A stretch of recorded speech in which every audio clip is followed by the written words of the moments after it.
such a feeling even before. Girls talk can't help becoming boys talk if it's Agai. Well, though the other party is an old man.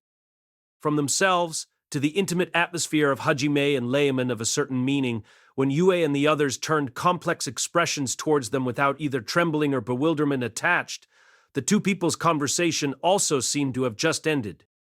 Then, auction is already going. Ah, boo. Let us meet again if fate allows. Vertical bar. Yeah, Lee-san, also take care. With one mutual nod, Lehman turned back. However, when looking back as he advanced a little, he talked to Shaya. Shaya Jo-chan, there seems to be many rivals, but do your best. When you're able to have children, let's have them play with my children sometime. I will introduce my wife also. See you. When leaving only those words, without looking back this time, he disappeared into the ocean as he was. Those that remained behind. You were married? It was a grand tsukomi of such a Hajime and company. Though he put on the airs of a wanderer, when thinking that he possessed a family, nothing but a normal useless old man was seen. For a while their tsukomi echoed in the ocean. Papa! It's morning! Wake up! At a corner of the maritime town Arison, an infant's voice resounded in the second floor of a certain house. The time, passing through the early morning slowly, was around when one started to feel the warmth of the day. From the window, like forecasting that it will become good weather today as well, the morning sun streamed in brilliantly. It was Hajime who was fast asleep in bed that was being shined on by such a morning sun. And, calling such a Hajime Papa, was Miyu who came to wake him up with an energetic voice. Miyu, when determining the magnificent leap that does not make the weight felt just before the bed, the landing of 8-point perfect score was determined on the belly of Hajime, who was her papa as it was. Of course, it was not from her feet. It was a form that became her straddling him. Although she was still a 4-year-old child, the body weight was already around 156 kilograms. If such a weight jumps on the abdomen with added force, a normal person should even let out a groan. But naturally, Hajime does not feel any kind of pain. Nevertheless, a sleepy groan did come out because of the forced way he was woken up. Papa, get up! It's morning! Good morning! Ah, Mew? Morning. Please stop petchy-petchying since PM up. Was she happy that Hajime had woken up? While showing a bright smile, Miyu drummed on Hajime's face with pechi-pechi sounds with hands like tiny red leaves. Hajime, when holding Miyu as he raised his upper body while doing a morning greeting, he combed her emerald green hair gently. At Miyu, who narrowed her eyes like it felt good, Hajime's cheeks also loosened. N.O. Hajime? Mew? Inside such a heartwarming atmosphere, all of a sudden, a voice that made one feel seductiveness somewhere resounded. Hajime, when turning the sheets a little as he shifted his attention that way, the sleepy figure of a beautiful girl rubbing her eyes with the back of her curled-up hand like a cat was there. Long blonde hair hung down in waves that was not bed hair at all, even though she had been yeeing down, and it sparkled because of the morning sun pouring in from the window, causing her to blink her crimson eyes that were the same as red spinel. Because she was not wearing clothes the same as Hajime, with her pure white skin without a single blemish, the pair of hills that could be seen from the gaps of her hair that hung down the front made one feel seductiveness, together with loveliness, coupled with the sound of her voice. How come Papa and Yue-Wona-chan are always naked? Miyu's innocent gesture meant the time they got up in the morning to the utmost. By no means did it mean that the pair were nudists. And, seeming to wonder, maybe they don't have pajamas. Miyu looked alternately at Hajime and Yue with eyes that were possibly seeing someone a little pitiable. To the childishly pure Gestian, with the likes of, that is, you because clothes are obstructive.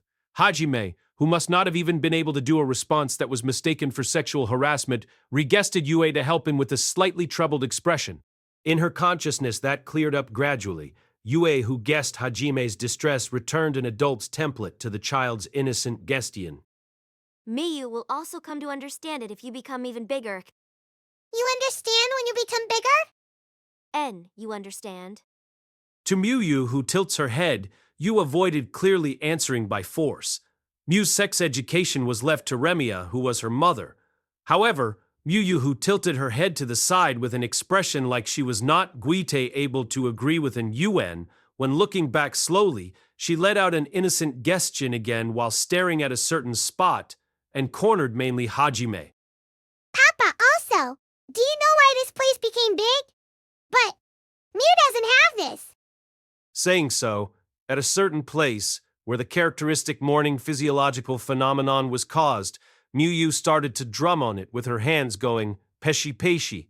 Although it was not with a significant power, Hajime, who shook at the impact on his delicate place, fixed how he held Miyu in a hurry to separate her, as much as possible, from that.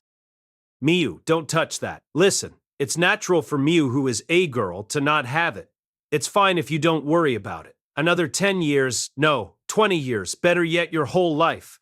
It's something you don't have to be concerned with, no matter what.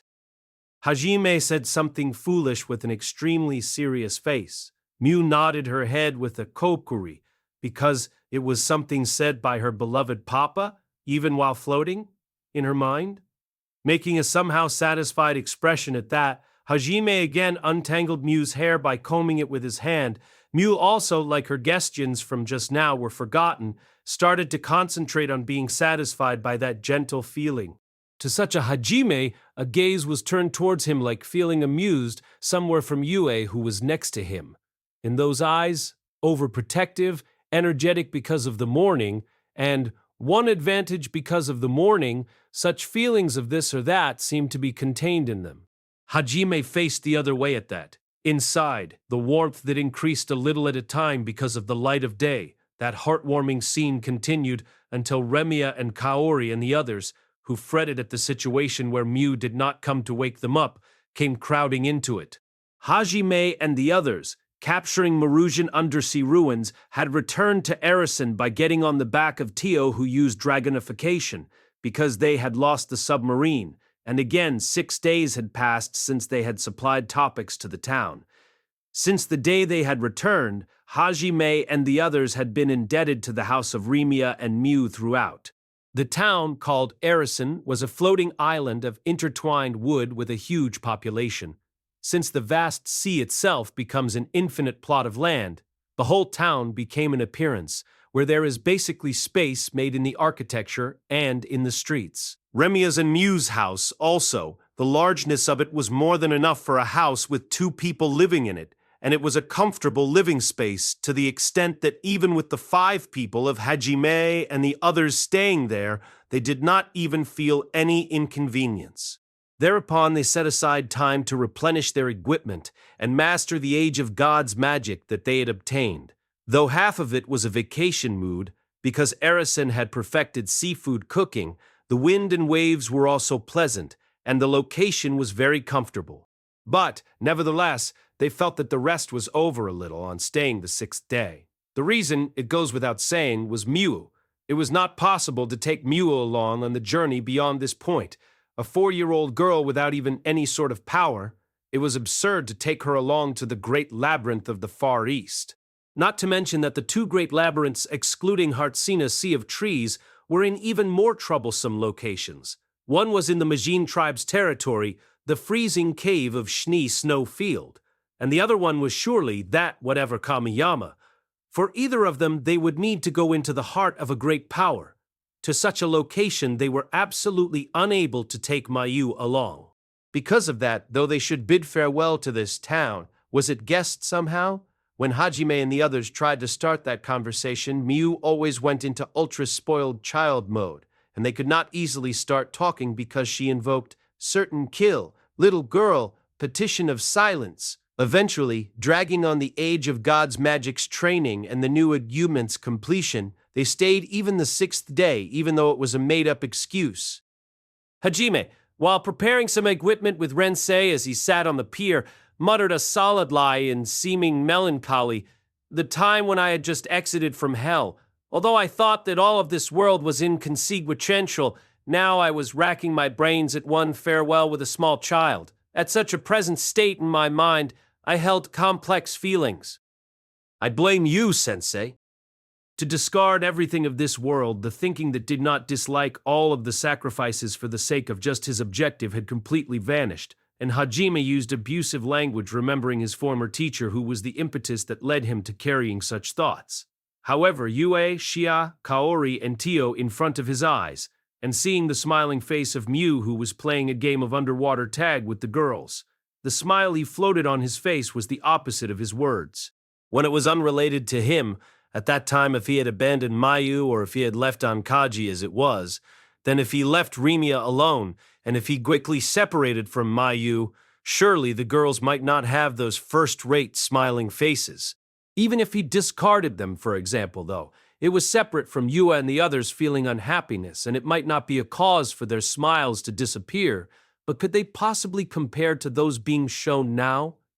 That was surely because there was no doubt that the way it was for Hajime, until this place, was not the lonely way of life. While watching Mew, who was enjoying the irregular game of tag splendidly running from place to place from the incarnations of cheats with all of her power, everyone excluding Mew was it, as she perfectly showed the traits of the Sea Person tribe, again Hajime let out a sigh.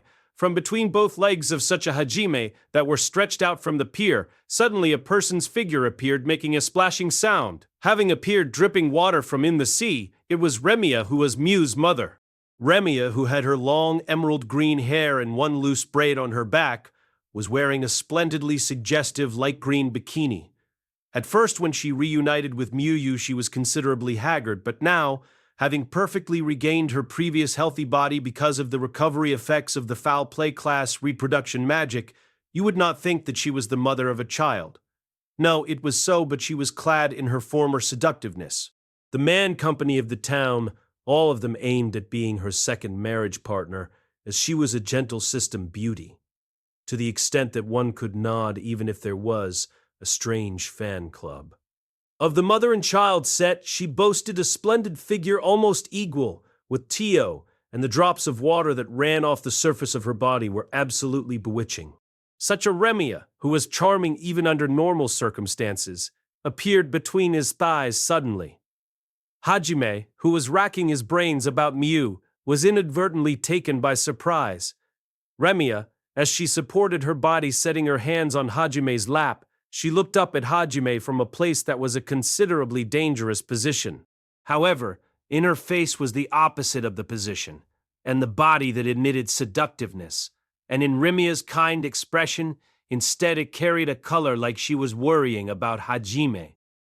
Thank you very much, Hajime-san. What is it all of a sudden? Something like saying thanks. Ooh, Fufu, the person who also worries so much for the sake of the daughter. As her mother, I also came to want to say one expression of gratitude. That was it found out? For the time being, though I was intending to hide it.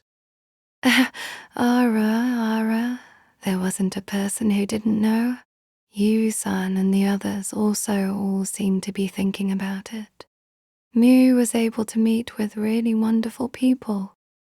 As Remia looked back over her shoulder, though Shia had been stripped of her swimsuit by Miyu's prank, even though they saw her figure chasing Miyu frantically while making a hand bra, she was showing a smile. And, again when turning her gaze to Hajime, this time she opened her mouth with an expression that was a little serious. Hajime-san, it's already enough. Everyone has done more than enough. Therefore, please don't be worried and go forward for the sake of the things that you must do. Meeting with everyone, that child has grown up greatly. Although she only behaved like a spoiled child, she has come to be able to worry about someone other than herself. That girl understands that Hajime-san and the others have to go, although she completely acted like a spoiled child unintentionally because she is still immature. Even so, don't go was never said, right? That child also knows that it is wrong to detain you all more than this. Therefore, I got it. Tonight, CV decided to tell her clearly. Tomorrow we'll depart. Mew was silent appeal. Though she didn't want them to go, He noticed that it was a manifestation of her fear about not wanting to trouble Hajime and the others by saying it, and Hajime, who looked up at the sky as he covered his eyes with one hand, became determined to say farewell. To such a Hajime, Remiya again turned a gentle gaze towards him. Then, tonight, let's have a feast, because it's Hajime-san's and the others' farewell party. That's right. PM looking forward to it. Yes, please, look forward to it, dearie. No, that way of calling is cold. To Remiya, who was floating a mischievous smile somewhere, though Hajime started to insert a tsukomi, because of a voice that contained a chill like a blizzard, it was interrupted like always. Remiya, good courage. Remiya-san, since when? There was neither negligence nor a chance. Fumu, by the angles seen, she even seems to be servicing Goshujin-sama. Exposure play? Nice. Miyu-chan? Wani-chan's swimsuit. Can't you return it soon? The public gaze from some time ago is... You and the others who returned to Hajime's location unnoticed glared at Remiya with half-closed eyes. It can't be. Is she aiming at Hajime for a second marriage partner for real? Seemed to be what was making them vigilant. These last few days, it was a sight seen often. The pervert was ignored. The swimsuit stolen by the 4-year-old girl and the half-crying rabbit ears were also ignored. On the other hand, if one were to speak of Rinya, who was in a state of being glared at, the appearance of her pulling back was not especially seen because she merely smiled with ara ara ufufu, that easy breezy smile, because it hid Rimia's true feelings. The approach that was shown sometimes towards Hajime was difficult to distinguish whether she was being serious or joking. This is it said to be a widow's dignity or something. If speaking of the Hajime in Gestian, he was captivated by the swimsuit appearance of Yue, who was glaring at Remiya in a state of crawling on all fours as she raised herself onto the pier. Though he saw her every day, his gaze was attracted at an unconscious level already. It was a black bikini type. It was splendidly suggestive, because it was the type that was tied by a string. The contrast coupled with Yue's skin's whiteness was exceedingly lovely, doing up her hair in a rare twin-tail, although it made her feel more childish than normal. The gap one felt with the adult-like swimsuit was unbearable for Hajime. Yu, who was hurling sparks with Remiya, when she noticed Hajime's gaze, she spilled a smile seemingly in good humor with a fufu, because it seemed like she guessed that his heart had been stolen by her, and she approached Hajime as she was on all fours. However, when she was absolutely not permitted to be far ahead forever, Kaori took Hajime's arm from the other side. She pressed Hajime's arm into the cleavage that peeked out from the white bikini with a munyu, although she was dyed red up to her ears from embarrassment. Her glance that looked at Hajime with upturned eyes was appealing in silence with, "Look at me too?" Furthermore, Shaya from behind leaned on him while pressing her prided pair of heels onto Hajime's back. Because her swimsuit was still taken by Miyu, she seemed to have the intention to hide her body too.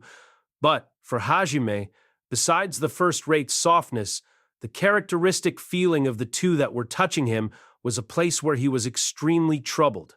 Incidentally, though, Tio also displayed a very charming swimsuit appearance, because the feeling was very bad as she started ha-haing in her delusion.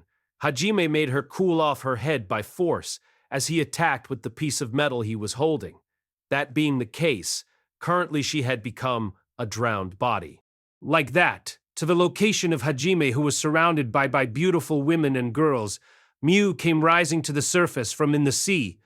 Miu, who appeared like she was cutting in between Hajime and Remiya, she jumped at Hajime as she was from the front.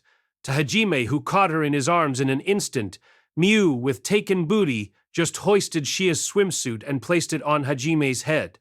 Apparently, it seemed to be a gift from his daughter. Me? Miyu-chan!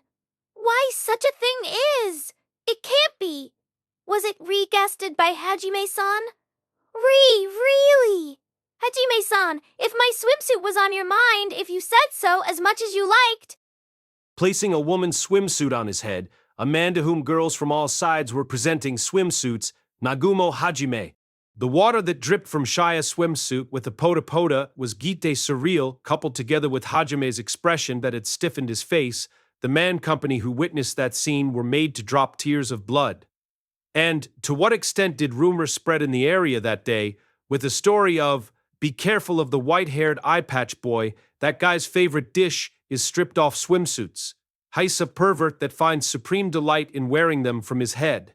The evenings of that day, Hajime and the others informed Miu of their farewell before dinner. Miu, who heard it, grasped the hem of the one piece she wore tightly with both hands with a jiu and earnestly resisted crying. The short silence continued for a while, and it was Miu who broke it. We can't meet anymore. It was a guestian that he was hard-pressed to answer. Hajime's goal was to return to Japan, which was his birthplace. However, the concrete method was not yet known, and he did not know in what timing or in the shape of how he would return. Before, Milady Racin said to collect all of the Age of Gods magics if he wanted to fulfill his wish.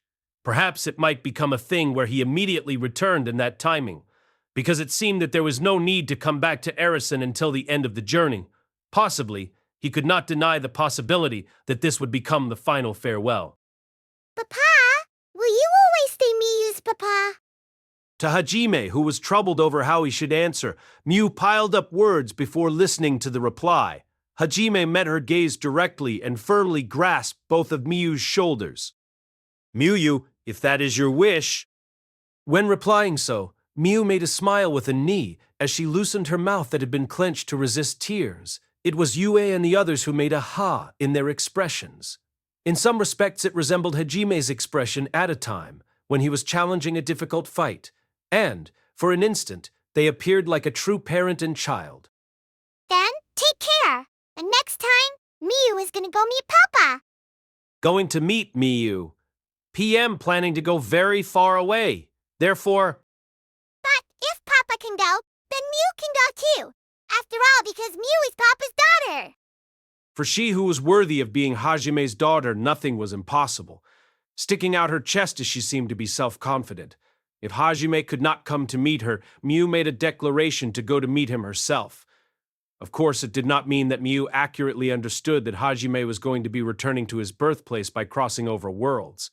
Not to mention, the likes of Miu obtaining all of the Age of Gods magics capturing the labyrinths or crossing over worlds was impossible.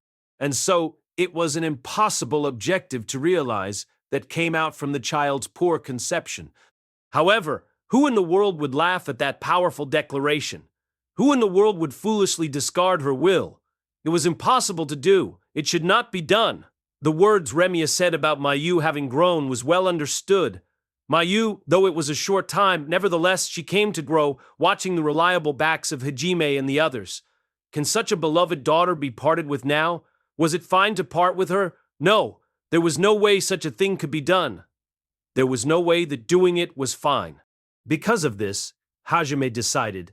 Now, as he made one more vow here, Miu, please wait. Papa! Miu, who sensed that Hajime's atmosphere changed, tilted her head as she made a face that seemed curious. Until just now, there was not at all an expression that was worried anywhere, and the straightforward gaze that was always powerful pierced Miu's eyes. It was the eye that Miu had always watched. When everything is over, I will come back to Mayu's place without fail, taking everyone. We will come to meet Mayu. Really? Yeah, really? Have I ever told a lie to Miyu? At Hajime's words, Miyu shook her head with a furu-furu. Hajime gently stroked such a Miyu's hair. When I come back next time, I'll take Miu along too, and my hometown. P1 show you the place I was born. You'll surely be surprised, because my hometown is a place like a surprise box. The place Papa was born? I want to see. Are you looking forward to it? A lot. Miyu made a delighted expression while jumping up and down with a paon pawn. At such a Miyu, Hajime gently narrowed his eyes. Miyu, who smiled with her whole face, had blown away the anxiety over the matter of meeting with Hajime again, and without changing the force of hopping up and down, she jumped at Hajime. Hajime, who caught her firmly, held Miu in his arms. as it was. Then can you be a good girl waiting with Mama? Don't do something dangerous. Listening well to what Mama says, can you do your best to help? Yes. Hajime made an apology with his gaze to Remiya, who was staring at the exchange of the two such people while smiling, with, "Sorry, I decided it selfishly."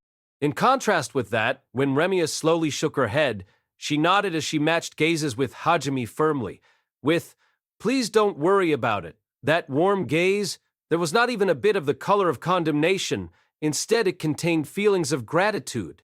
Was the eye contact of such a papa and mama noticed?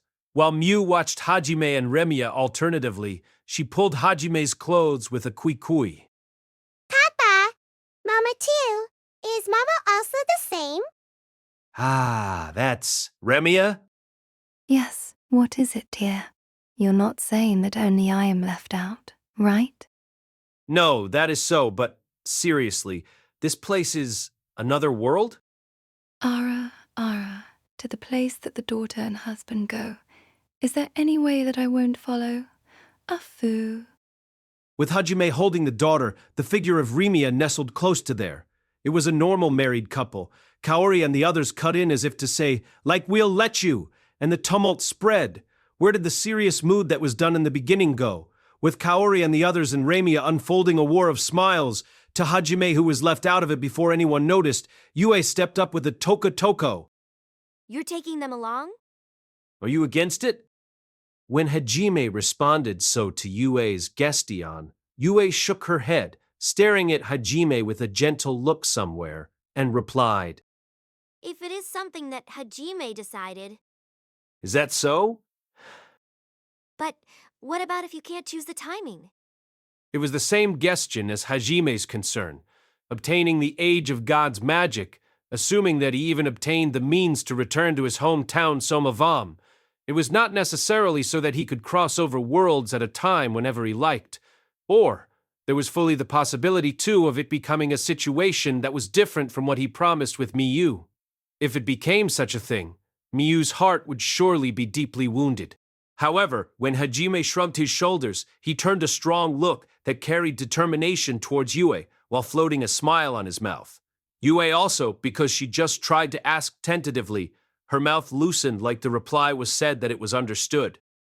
"I'll do it one way or another, no matter what. PL returned to the place of Miyu and show her Japan, too. If we crossed over worlds leaving Miyu, then by all means, it's fine if we come back to this world again.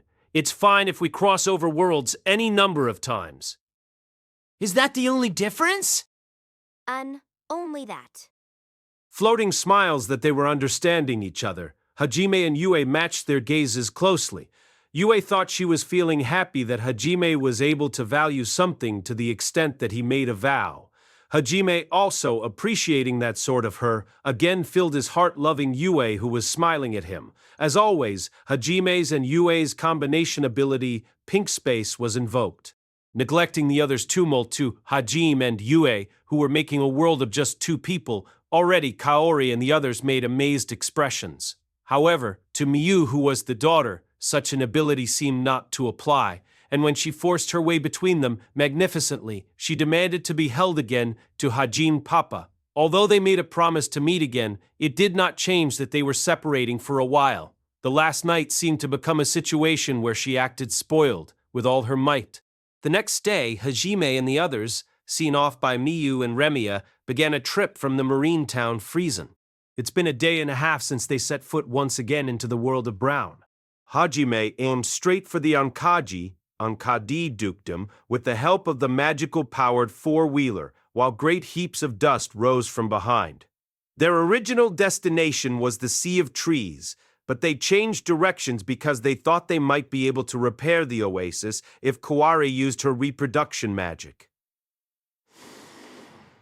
The reproduction magic has the effect of literally returning anything back to its original form. So Hajime judged that he should be able to restore the polluted oasis, succeeding with reproduction where recovery magic's purification failed.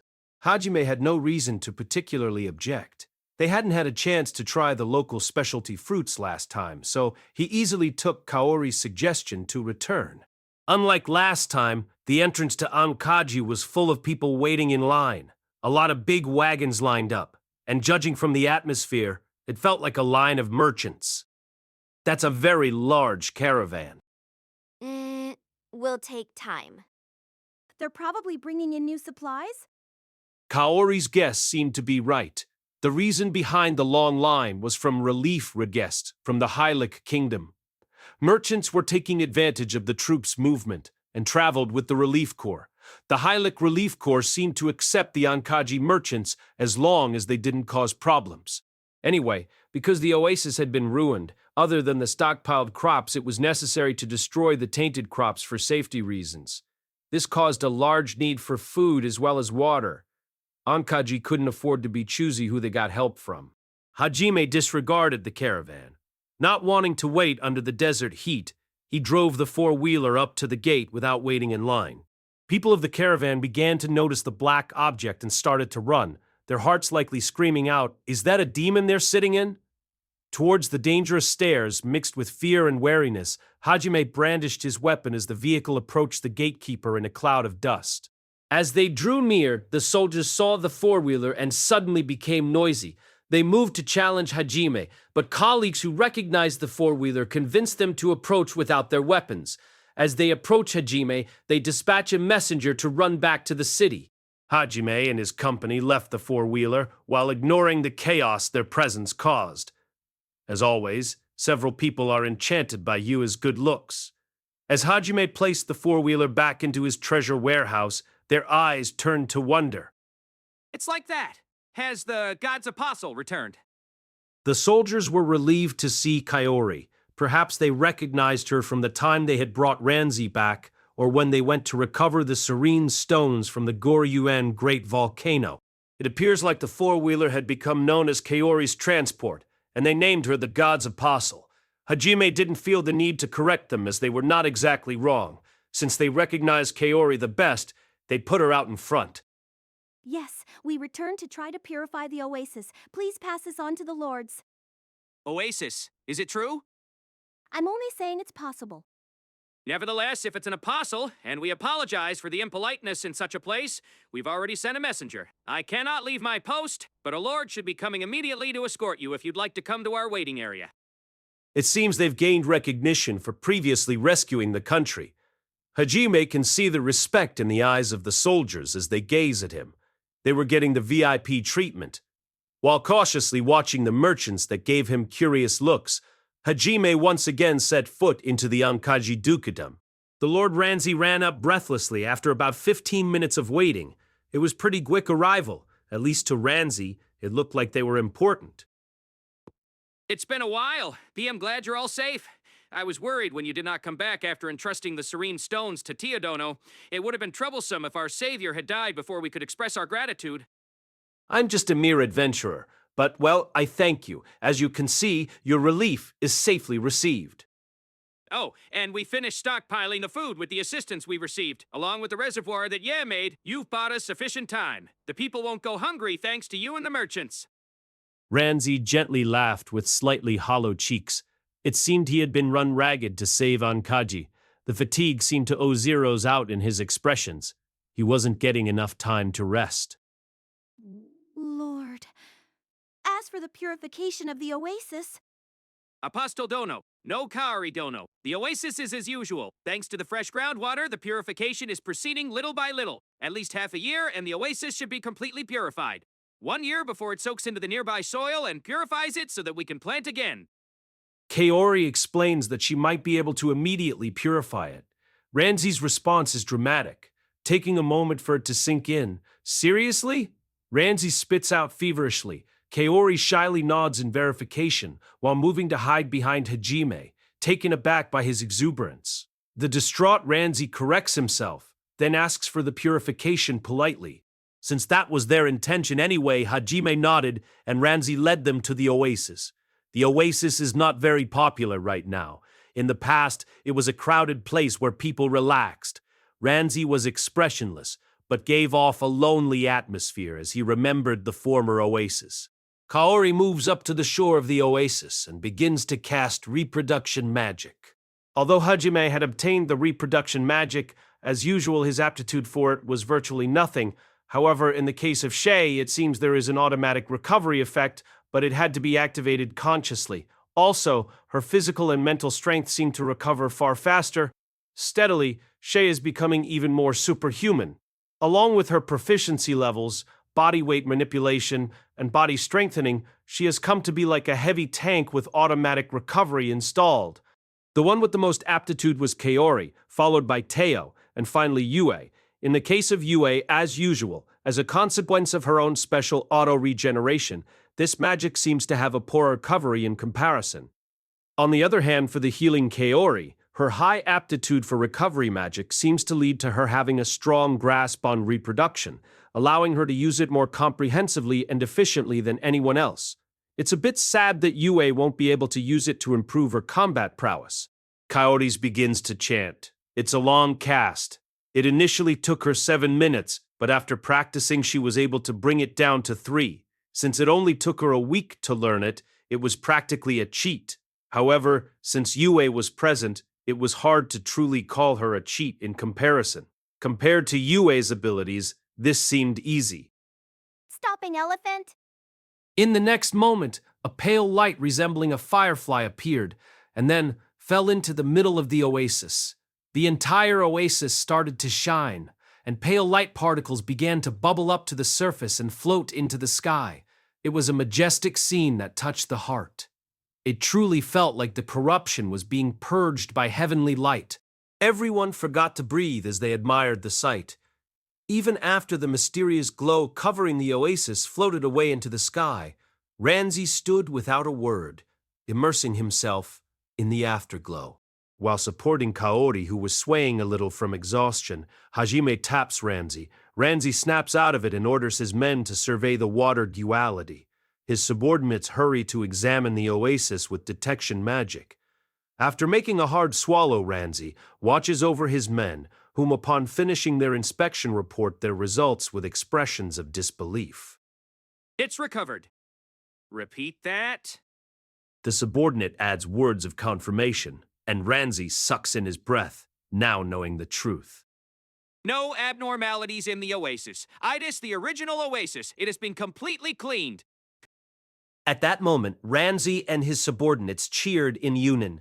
They threw whatever documents they had and abandoned whatever they were holding as they hugged each other and slapped their backs, expressing their joy. Ranzi also looked up at the heavens, exhaling deeply and wondering if this was a bit too easy. After that soil regeneration, Lord, where were the crops you discarded? Well, it is all collected in one place. Because of all the time and labor, it was regrettable that we had to toss them. Wait, you don't mean... If you and Tio join, it should be possible. No problem. They were grown with effort. It'd be a shame to throw them away. As Ranzi realized, they might be able to not only recover the soil, but the lost crops as well. His hand went to his chest and he lowered his head deeply without hesitation. It was not something a lord should do, but that was the extent of his appreciation for their actions. The love for them was deep in this country. It was the kind of thing that transforms your sense of appreciation. After receiving Ranzi's bow, Hajime tried to move them towards the farmland. However, he suddenly stopped when he felt a disturbance. A frenzied group of people were approaching in the distance. The soldiers of the Anjaki Dukedom were coming towards them in a straight line, with numerous soldiers of different attires. Using far vision, Hajime could see that the group was populated with Seikyo church officials and temple knights from this town. As soon as they approached Hajime's group, they immediately surrounded them in a semicircular shape. An elderly man in white regal robes of the temple knights stepped forward. The dangerous atmosphere between the man and Hajime was only divided by the presence of Ranzi. See them? They are dangerous. Forbin Bishop, what the hell is this? They are dangerous? This hero has saved out dukedom twice already. I will not ignore disrespect to them as a lord of Ankaji. The elderly man, who was called Forbin Bishop, snorted a laugh at Ranzi's words.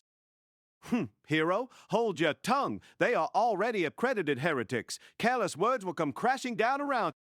The branded heretics? Ridiculous, I have not heard of this. Ranzi was shocked at the word heretic being attached to Hajime. Ranzi was a follower of the church, though. He was aware of the weight of those words. Did they make a mistake? He met the bishop with disbelief. Of course you wouldn't know. The news just arrived this morning. And the heretic showing up right now, don't you think that's eggs-aside timing? Surely this was a message from God. Destroy the enemies of God, now on to Synergy. Hajime couldn't hear the voices of the last lines, but apparently Hajime has been branded a heretic. Ranzi and the bishop eye him unintentionally. Hajime seems neither shocked nor in any particular hurry, only offering a shrug as if to ask, "What was I supposed to do?" to Ranzi. Ranzi wrinkled his eyebrows after seeing Hajime's response. However, the bishop opens his mouth and openly laughs. And now I have to subdue the enemies of God. They say this man is quite brutal, but I have 100 temple knights behind me. Come with us quietly so we don't upset the public peace, and we won't make things more difficult for you. Ranzi closes his eyes. Without any more information, he could guess why Hajime was branded a heretic, considering his power and his personality. Hajime was a force the church couldn't manage and thus couldn't allow. However, given the strength of Hajime's companions, stopping them was a decision equal to suicide. Ranzi doubted the sanity of picking a war with Hajime. He was wondering if they had their priorities straight. It is a fact that Hajime saved Ankaji. He healed the people who were fallen by poison, prepared the water that was their lifeline, subdued the monster lurking in the oasis, and further purified the oasis back to how it was before. To this huge debt, it was troubling considering what they could provide as an award. Ranzi's eyes grew wide at the realization that an opportunity just presented itself, and with a serving lord's dignity, Ranzi broke the silence and provided the impatient bishop an answer. Rejected. I'm sorry, what? To the totally unexpected words, the Forabin bishop provided an interesting, goofy expression. The appearance of the bishop inwardly put a wry smile on Ranzi. It should have been impossible for Ranzi to go against the decision of the Seikyo Church. Ranzi repeated the words with unexpected determination. I said I refuse. These heroes are our national salvation. If you would make them an enemy, then I cannot forgive the Seikyo Church. Are you insane? You cannot go against the church? Do you want to be branded as a heretic as well? In response to Ranzi's words, the bishop raised a startled cry, clogged with anger. The temple knights also looked at each other with puzzled looks. Bishop, does Central not know their accomplishments? He saved the dukedom when we were attacked by a deadly poison. Your report should also mention that he rescued Town, don't they? I don't understand the sanity of this heretic claim. Reconsider the heresy on account of these new facts. Silence! The decision is final. This is God's will. That is unforgivable. If you continue to protect this heretic, then Ankaji itself will be branded. Take heed. The bishop's pupils had the light of mania in them. The way he was screaming gave an atmosphere that did not seem very clergy-like. Ranzi stared at him with a cold eye. Hajime had come up beside him with an imperceptible motion and asked with a surprised look, "Are you sure about this? Both the kingdom and the church are going to retaliate. As a lord, will you be all right?" Ranzi does not answer Hajime. Instead, he turns Hajime's gaze to the surrounding men, who gave off an aura of preparedness and acceptance. Their eyes shone with death as if saying, "To die killing is the way to go." It was that kind of expression. The bishop also seemed to read the change in mood and shouts out a last warning, while his face reddened and became more frenzied.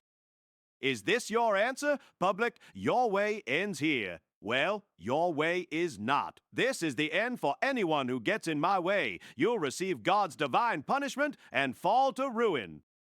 This is Ankaji. We're not so shameless as to sell a hero who saved us. Divine? Like I believe God's judgment would be so shameless. I guess my faith differs from the bishop's God. The bishop's word became expressionless after the angry words from Ranzi. He raised one hand to try to send a signal for the temple knights to attack. At this time, there was a thump. Something flew at the knights and struck one of their helmets with a clang. At their feet was a pebble. It didn't do any damage to the knight, but why was it there? Such gestions were fleeting as another stone was thrown, bumping noisily against the temple knight's armor. If you looked where the stones came from, many of the inhabitants of Ankaji had gathered in the intervening time, surrounding the Templar knights. They had come in response to the mysterious lights that had previously come from the oasis and came upon the scene of the temple knights surrounding their lord in Hajime. They remembered the treatments they had to receive from Kaori as God's apostle, the serene stones, and the magic bullet challenging the labyrinth to save them. They were indignant at the behavior of the church, which turned into hostility as they began to throw stones. Stop, people of Ankaji!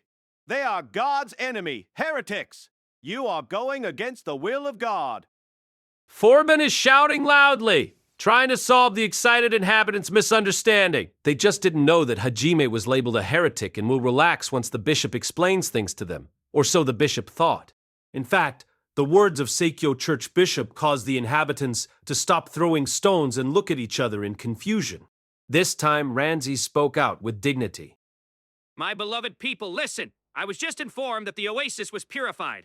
Our oasis has been returned to us through Hajime's efforts, as well as the contaminated land and the crops. They used their purification to return our Ankaji back to the way it way. They also brought me back to Ankaji. Make your decision with your own mind. Keep our hero of national salvation, or turn on him. I decided to keep him. In such empty words, there is no reason to go against the majesty of the church. The bishop's smile of ridicule slowly dropped. The inhabitants' intention is shown in the form of stoning. And you, act playfully. This is a matter of life or death. The church did not do anything, yet your insanity makes you want to harm the apostle who helped us. What's a heretic anyway? You're abusing the term. It must have been heretics that authorized this. Defend Kaori. Long live the Lord. Kaori, I dedicate myself to you. Let's start a Kaori fan club. Apparently, the inhabitants seemed to have a sense of deep love and respect for Rinzi and Kaori. Pushing aside the faith, they defended Rinzi and Kaori with all of their spirit. No, it's more like they changed their faith itself. However, it seems like they have a faith of their own, belief that no one will harm Kaori who saved them as the god's apostle. In short, it was a faith that exceeded the confidence of the bishop. It wasn't known where that trust was to begin with. Residents gathered one after another. The people's forces are not at all inferior to the temple knights, but the bishop became a beacon of anger and hostility that raged endlessly. The temple knights started to back up in retreat. Bishop Dono, these are the intentions of Ankaji. What of your previous allegations? It's not as simple as you think. The bishop turned his heel while grinding his teeth, a scowl leveled at Hajime. The knights rapidly moved to follow after him. The bishop seemed to lose steam, giving off the last of his passion with loud footsteps as he headed back to the church. Is this really okay? Will they leave it at this? Hajime had a concerned look, having been left out of the loop until the end. Kaori's direct involvement with the crisis with the church left a worried look on her face. Despite this, Ranzi replied with a cool look like it was no big deal. This is the choice of Ankaji. The people who live in this dukedom are grateful to you. It's unthinkable to have you die in our territory. That is why they would have killed to protect you. I don't want such a coup in this country. That aside, I wouldn't be hurt by someone of their level. Hajime responded, scratching his cheek. Ranzi laughed at his words. If that's so, then that means you guys are scarier than the church. Being the nation's hero is only half the reason we also don't want to become your enemies. I can't even imagine the amount of magic you possess to slaughter an unknown monster in a breeze and capture a large labyrinth in just a few days. You ignore the church and don't respond to the threat of 100 knights either. You've defeated an army of 10,000, and there are even rumors you defeated a demon instantly. No, it's downright scary. There will be a time when I succeed after my father passes, but I'll take pride in having made a wise decision between the two. So Ranzi had no intention of catering to the church's hostility towards Hajime. He put the church and Hajime on a scale of who was a stronger ally and chose the latter. Indeed, it could be said the country itself would act against the majesty of the church. To say this was a bold decision would not be an exaggeration. Hajime smiled at the thought that his confrontation with the church was thwarted by the people themselves. As the people moved around them in a fluster with care for their safety, Kaori laughed happily. Hajime realized this was the path Aiko had hoped for him. One that was not a lonely way of life. 3 days after the turmoil from the church, Hajime's party had finished purifying the agricultural areas, and he was watching the oasis shine from a hilltop. Hajime could see the sparkling surface of the water. People had gathered around the oasis once again with liveliness and smiles. Couples sat in the grass watching the kids frolic in the water. There were people pier fishing, and lovers in their own little worlds on boats. People had returned to the oasis, and they all had smiles. This is how Hajime passed this day in Ankaji. He had intended to leave as soon as he had bought some of the specialty fruit, but he had been kept there by the Lord and the inhabitants' generosity and ended up staying a few extra days. Hajime worried that with the current mood in the city, their departure from Akanji would be met with a parade. He had to make a request to Ranzi to keep things modest. They were able to finish their send-off at the Lord's mansion, and finally, Hajime made it to the gates, taking one last look at the oasis before they left. You stand out? Perhaps you can wear something a little less conspicuous. Hajime mentions to Yua nearby as he turns to leave. It does? Tired of? What? Is that so? Hajime-kun. Well, Yue Kaori, from my view, you guys just stand out. Well, it's because this dress is not to pass through the gates. Shay had said these outfits were part of the so-called belly dance costume. Their navels were visible between a high top and short pants. It was very sensational, their tiny navels dazzling. It guaranteed that every eye would be on the one wearing it.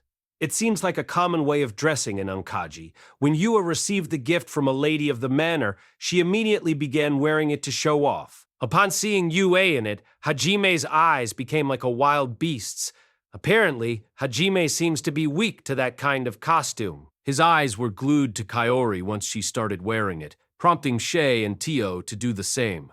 Other than with Yue, they didn't elicit enough response from Hajime. As a result, they started wearing the outfits all day. However, Yue's outfit collapsed all reason in Hajime. Even now, as they set out, everyone remains in their erotic costumes. Finally, Hajime had reached his wit's end and started to poke the point loudly and aggressively, despite being somewhat happy, to make them dress normal once again. It's been 2 days since leaving Ankaji. They were on the road leading to Horowado. Hajime's four-wheeler steadily approached a caravan that was being attacked by Rashiki thieves. It was at this point that Hajime and Kaori would meet a surprising person. It was Shaya who first noticed the commotion. Isn't that someone being attacked ahead? As usual, Yue was pressed up against Hajime. Kaori tried to get between them. The aura of her dragon pressed up against Yue's lightning aura. The result was that Hajime had to be careful driving and thus didn't have his attention on what was in front of him. As Shaya said, there appeared to be a caravan ahead with 2 groups, one attacking the other. As their vehicle approached, Hajime's distance vision allowed him to see 2 groups in the middle of a battle, one offending and the other defending. Sheizu Samimis picked up the roar of battle before Hajime could see them. They appear to be bandits. The bandits seem to outnumber the caravan guards over 40 to just 15. The difference in their combat potential is clear. The guards are putting up a good fight. They have a barrier spell surrounding the caravan, but it's not going to hold out. The bandits are trying to break the wall with magic. But their defense is holding for the moment. Having a barrier cover the entire caravan stretches it pretty thin. It will not endure long. They've bought themselves some time, but it won't hold. It appears like the caravan faced a surprise attack. Numerous people within the barrier were crouched down with injuries, or worse, dead. They had managed to take out a few bandits, but the bandits were still proportionally more. They had managed to erect a barrier, but once it failed, the people of the caravan would undoubtedly meet a gruesome end. Hajime's conversation was cut short as the barrier melted to nothingness. The bandits raised a shout and surged forward, breaking through the caravan's remaining defenses with vicious grins on their faces. The escort squadron fought back desperately, but they were outgunned. One person after another fell to injuries from the bandits. Meikun, please, help them if you can. Hajime didn't respond but accelerated his four-wheeler instead. Since it was obvious the caravan would be wiped out if he didn't help, he had already decided he wanted to know their story. He wanted to say that to Kaori, but didn't. The four-wheeler chewed into the ground, producing a sound as he accelerated with a vengeance, the car moving as if it was attached to a rocket engine. Hajime-kun, thank you. Kaori smiled happily as he began to take action. Hajime shrugged in response. Hajime was simply doing what he wanted to do. Yue tightened her seatbelt. Oh, that, Hajime-kun. Isn't this a bit... The feeling seemed to be ruined as the four-wheeler continued to accelerate moment by moment. Although she asked him to help, she knew how cars worked on Earth, and the speed he was charging at them didn't leave time to stop. Was he going to ram them with the four-wheeler? Kaori could not help but think so. Don't they teach you to stop the accelerator when you see a criminal in driving school? Of course they wouldn't teach that. Don't twist the traffic laws to your discretion. Hey, you, don't agree with him. Stop nodding. While Kaori Tsukumi'd, Hajime ignored her, turning the vehicle towards a bandit sitting in the rear, who appeared to be the leader. Hajime intended to kill the bandits by running them over without hesitation. The bandit leader finally noticed the strange object approaching them, leaving behind a cloud of dust. He issued instructions to nearby bandits, and they began to chant magic. To them, the four-wheeler appeared to be some new kind of demon or monster. They would not have believed it was man-made, let alone operated by people. Hajime poured magical power into the four-wheeler, operating one of its many functions. A blade of approximately 1 meter protruded from the sides and roof. The bandits fired flame bullets at the vehicle, but they bounced harmlessly off the four-wheeler, so Hajime chose to ignore them and kept driving forward. Even though the flame bullets were striking the vehicle, its steadfast rush towards the bandits put sour expressions on their faces. Horror, despair, and embarrassment, those were the expressions on the bandits' faces as they collided with the hood of the four-wheeler. As bandits flung over the roof, the blade on top ripped them to shreds.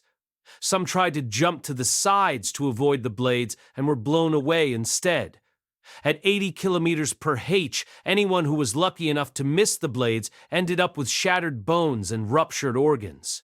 The rear group of bandits were wiped out in a moment, leaving 7 dead.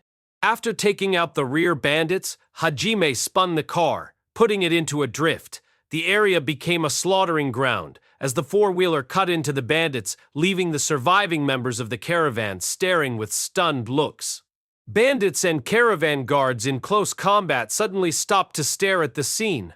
As the bandits and caravan guards eyed them cautiously, Hajime turned to Kaori as she leaned forward eagerly. If they attack us without compassion, we must be willing to do the same. Do you understand? Yes, I'll understand. Kaori understood that despite being kind, she wasn't allowed to heal or protect the people she would call enemies. If she did, she wouldn't be able to follow Hajime. She had made her resolve to be in his party. Hajime feared that Kaori would get in his way, but she gave him a resolute nod to alleviate his suspicions. I won't interfere, so do what you need to do. Hajime sighed. Yes. Kaori let out a smile, getting out of the four-wheeler and racing to the closest injured person. She was surprised when it turned out to be a young woman. The bandits, who had regained their resolve, immediately approached Kaori aggressively, their faces twisted in anger over the bandits the four-wheeler had killed. You whore! Die! One of the bandits brandished his long sword while raising an angry voice. Kaori spared him a sideways glance and then brushed past while ignoring him. She continued at a full sprint towards the injured person while beginning her chant. A moment later, there was a loud bang, and man's head exploded, easily ending his life. The wind continuously carried the sounds of death with each crack of thunder. Each explosion resulted in the destruction of another head in a spectacle of blood. It was overwhelmingly harsh. The more than 40 bandits were reduced to half their number in a matter of seconds. In a panic at the unbelievable sight, a few of the bandits tried to grab Shia and the other girls in an attempt to gain a hostage. One of the guards tried to shout out to the girls to give them a warning, but his worries were pointless. Shia's superhuman growth was progressing quite nicely. and there were no openings in this combat rabbit. Shia pulled out Doryukin from the treasure room, which appeared to the bandits like nothingness behind her. Passy, it made a satisfying sound as she swung it, the hammer stretching to size. As she swung, a circular white membrane formed on end. It was a wall of air which struck the upper bodies of 3 of the bandits, blowing them away in a single hit. Oops! Too much blood! Apparently, as they hadn't fought any small fries in a while, Shia had forgotten to restrain herself when fighting a weaker enemy. She had intended to just toss the enemy back, but with her absent-minded spirit, she had sent their upper bodies flying without the lower. The sudden splattering of blood causes Shia to back up several steps in surprise. Yue and Tio spared Shia amazed looks, even though they were in the middle of decimating the other bandits with a storm of magic. The remaining 10 bandits were unceremoniously shot by Hajime, death immediately following without time to plead for their lives. It was pure destruction without any forgiveness. Kaori used the recovery magic restoration to heal numerous people at once scattered across the caravan. Regrettably, many of the caravan guards who had fallen earlier had already breathed their last breath.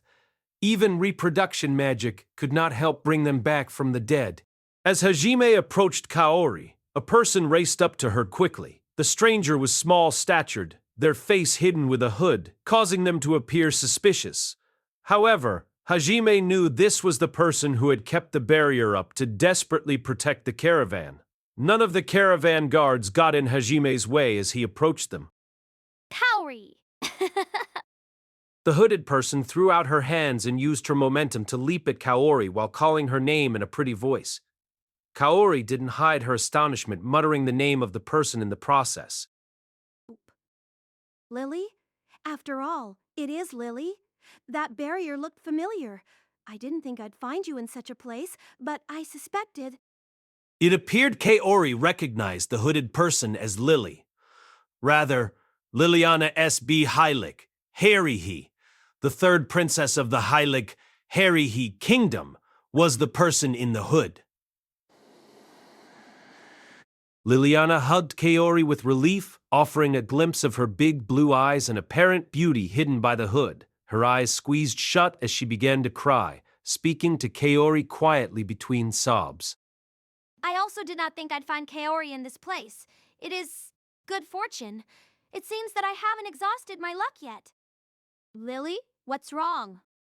Kaori didn't quite get the meaning of Liliana's words, but she noticed something was off and pulled back. Liliana put a finger on Kaori's mouth, urging her not to use Liliana's name. Apparently, Liliana was alone and had managed to slip into the caravan to get this far. Kaori gave a sympathetic look as she tried to emphasize with the struggle the princess must have faced. Kaori, are you guys done? Hajime interrupted, oblivious to the mood. Liliana gave Hajime a blank look. Suddenly, Liliana raised her voice and shouted, "Hi!" Looking up at Hajime from within her hood, a light bulb seemed to go off in her head, and she immediately began to greet Hajime. It's Nagumo, isn't it? Long time no see. We had heard about your survival after the fall. The strength and ability to survive is worthy of respect. It was good you survived. While you were missing, Kaori was a wreck. Wait, Lily, we're fine now. Asked. I heard about how Kaori confessed to Hajime from Shizuku, but you'll have to tell me more about it later. Liliana was teasing Kaori in a fun tone, smiling from the back of her hood. Kaori turned bright red from embarrassment. The princess's smile must be very popular with the public. There was no doubt that if she aimed it at the young and old alike, they would fall for her. However, Hajime wasn't particularly moved by her smile. And who exactly are you? Without reading the atmosphere at all, he eyed her suspiciously and demands, Every night. If Hajime didn't interrupt them, Liliana and Kaori would undoubtedly keep talking about the status of all the other students in the kingdom. Hajime didn't have the patience to be subtle. He wanted direct answers. Liliana was a princess with a great personality and who was loved by everyone she met. She was shocked to be addressed so improperly by a man who normally wouldn't even be worthy of meeting the princess. Thus, she let out a goofy voice involuntarily. Hajime, you, princess. It's the princess. It's the Hyla Kingdom Princess Leliana that you're speaking to. Gusu, sobbing. You've forgotten me, haven't you? Gusu. Lily, don't cry because of that.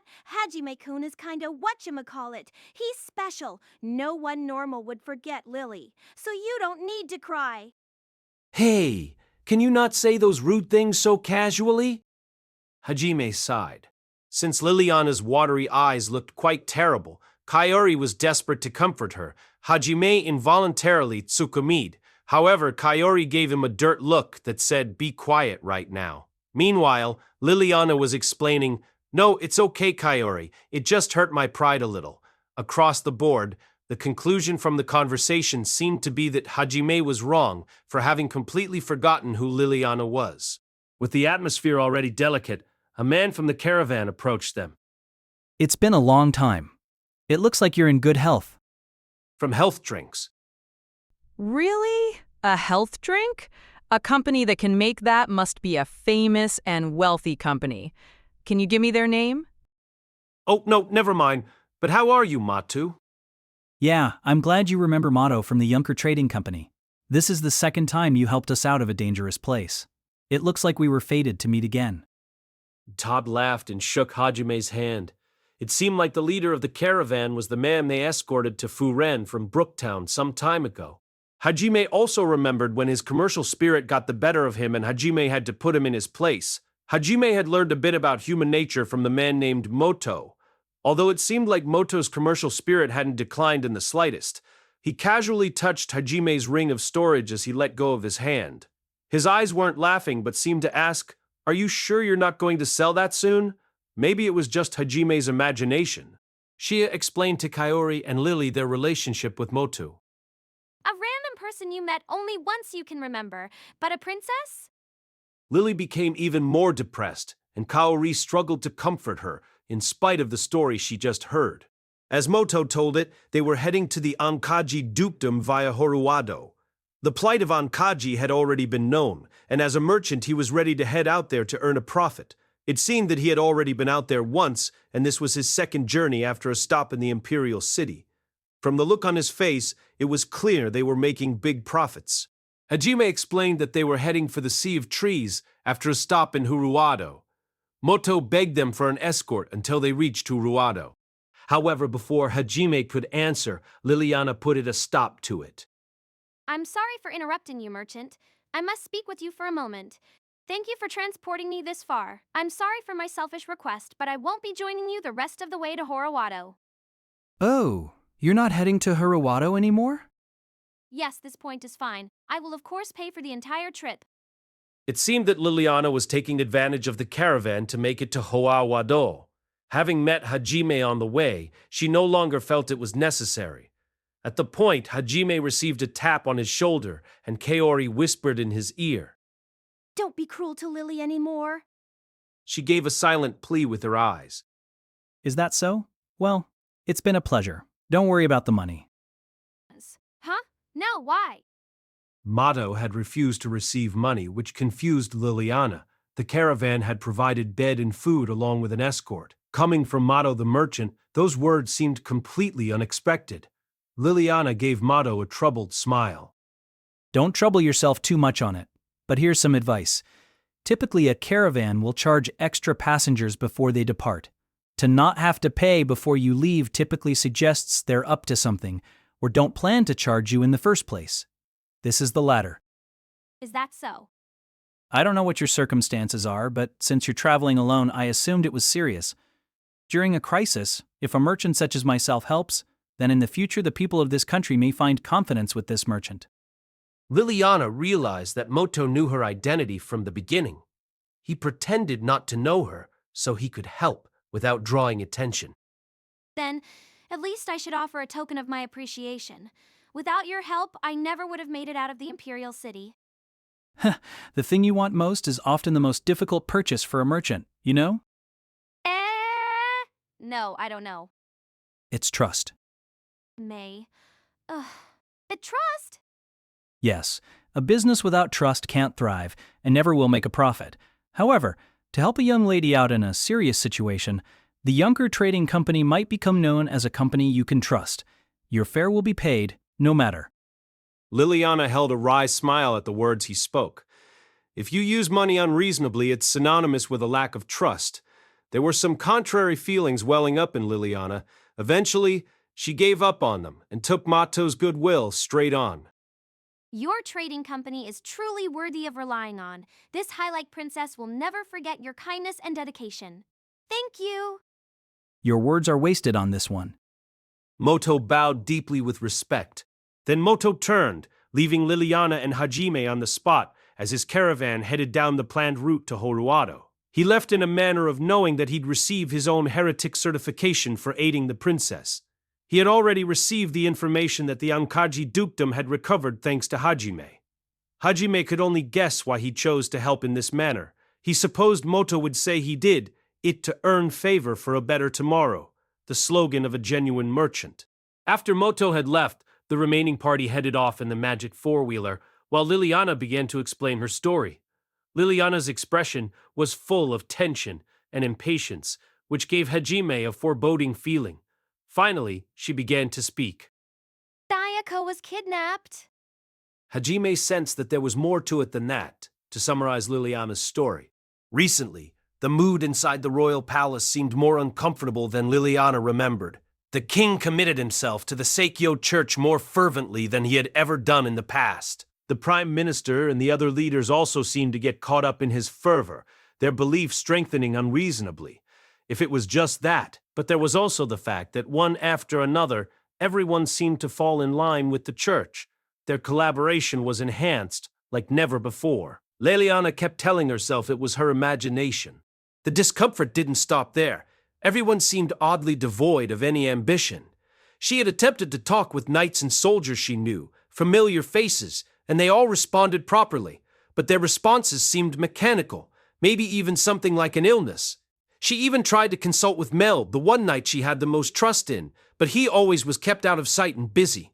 Liliana couldn't manage to catch him even once to talk. Meanwhile, Aiko finally returned to the Imperial City with details on Town.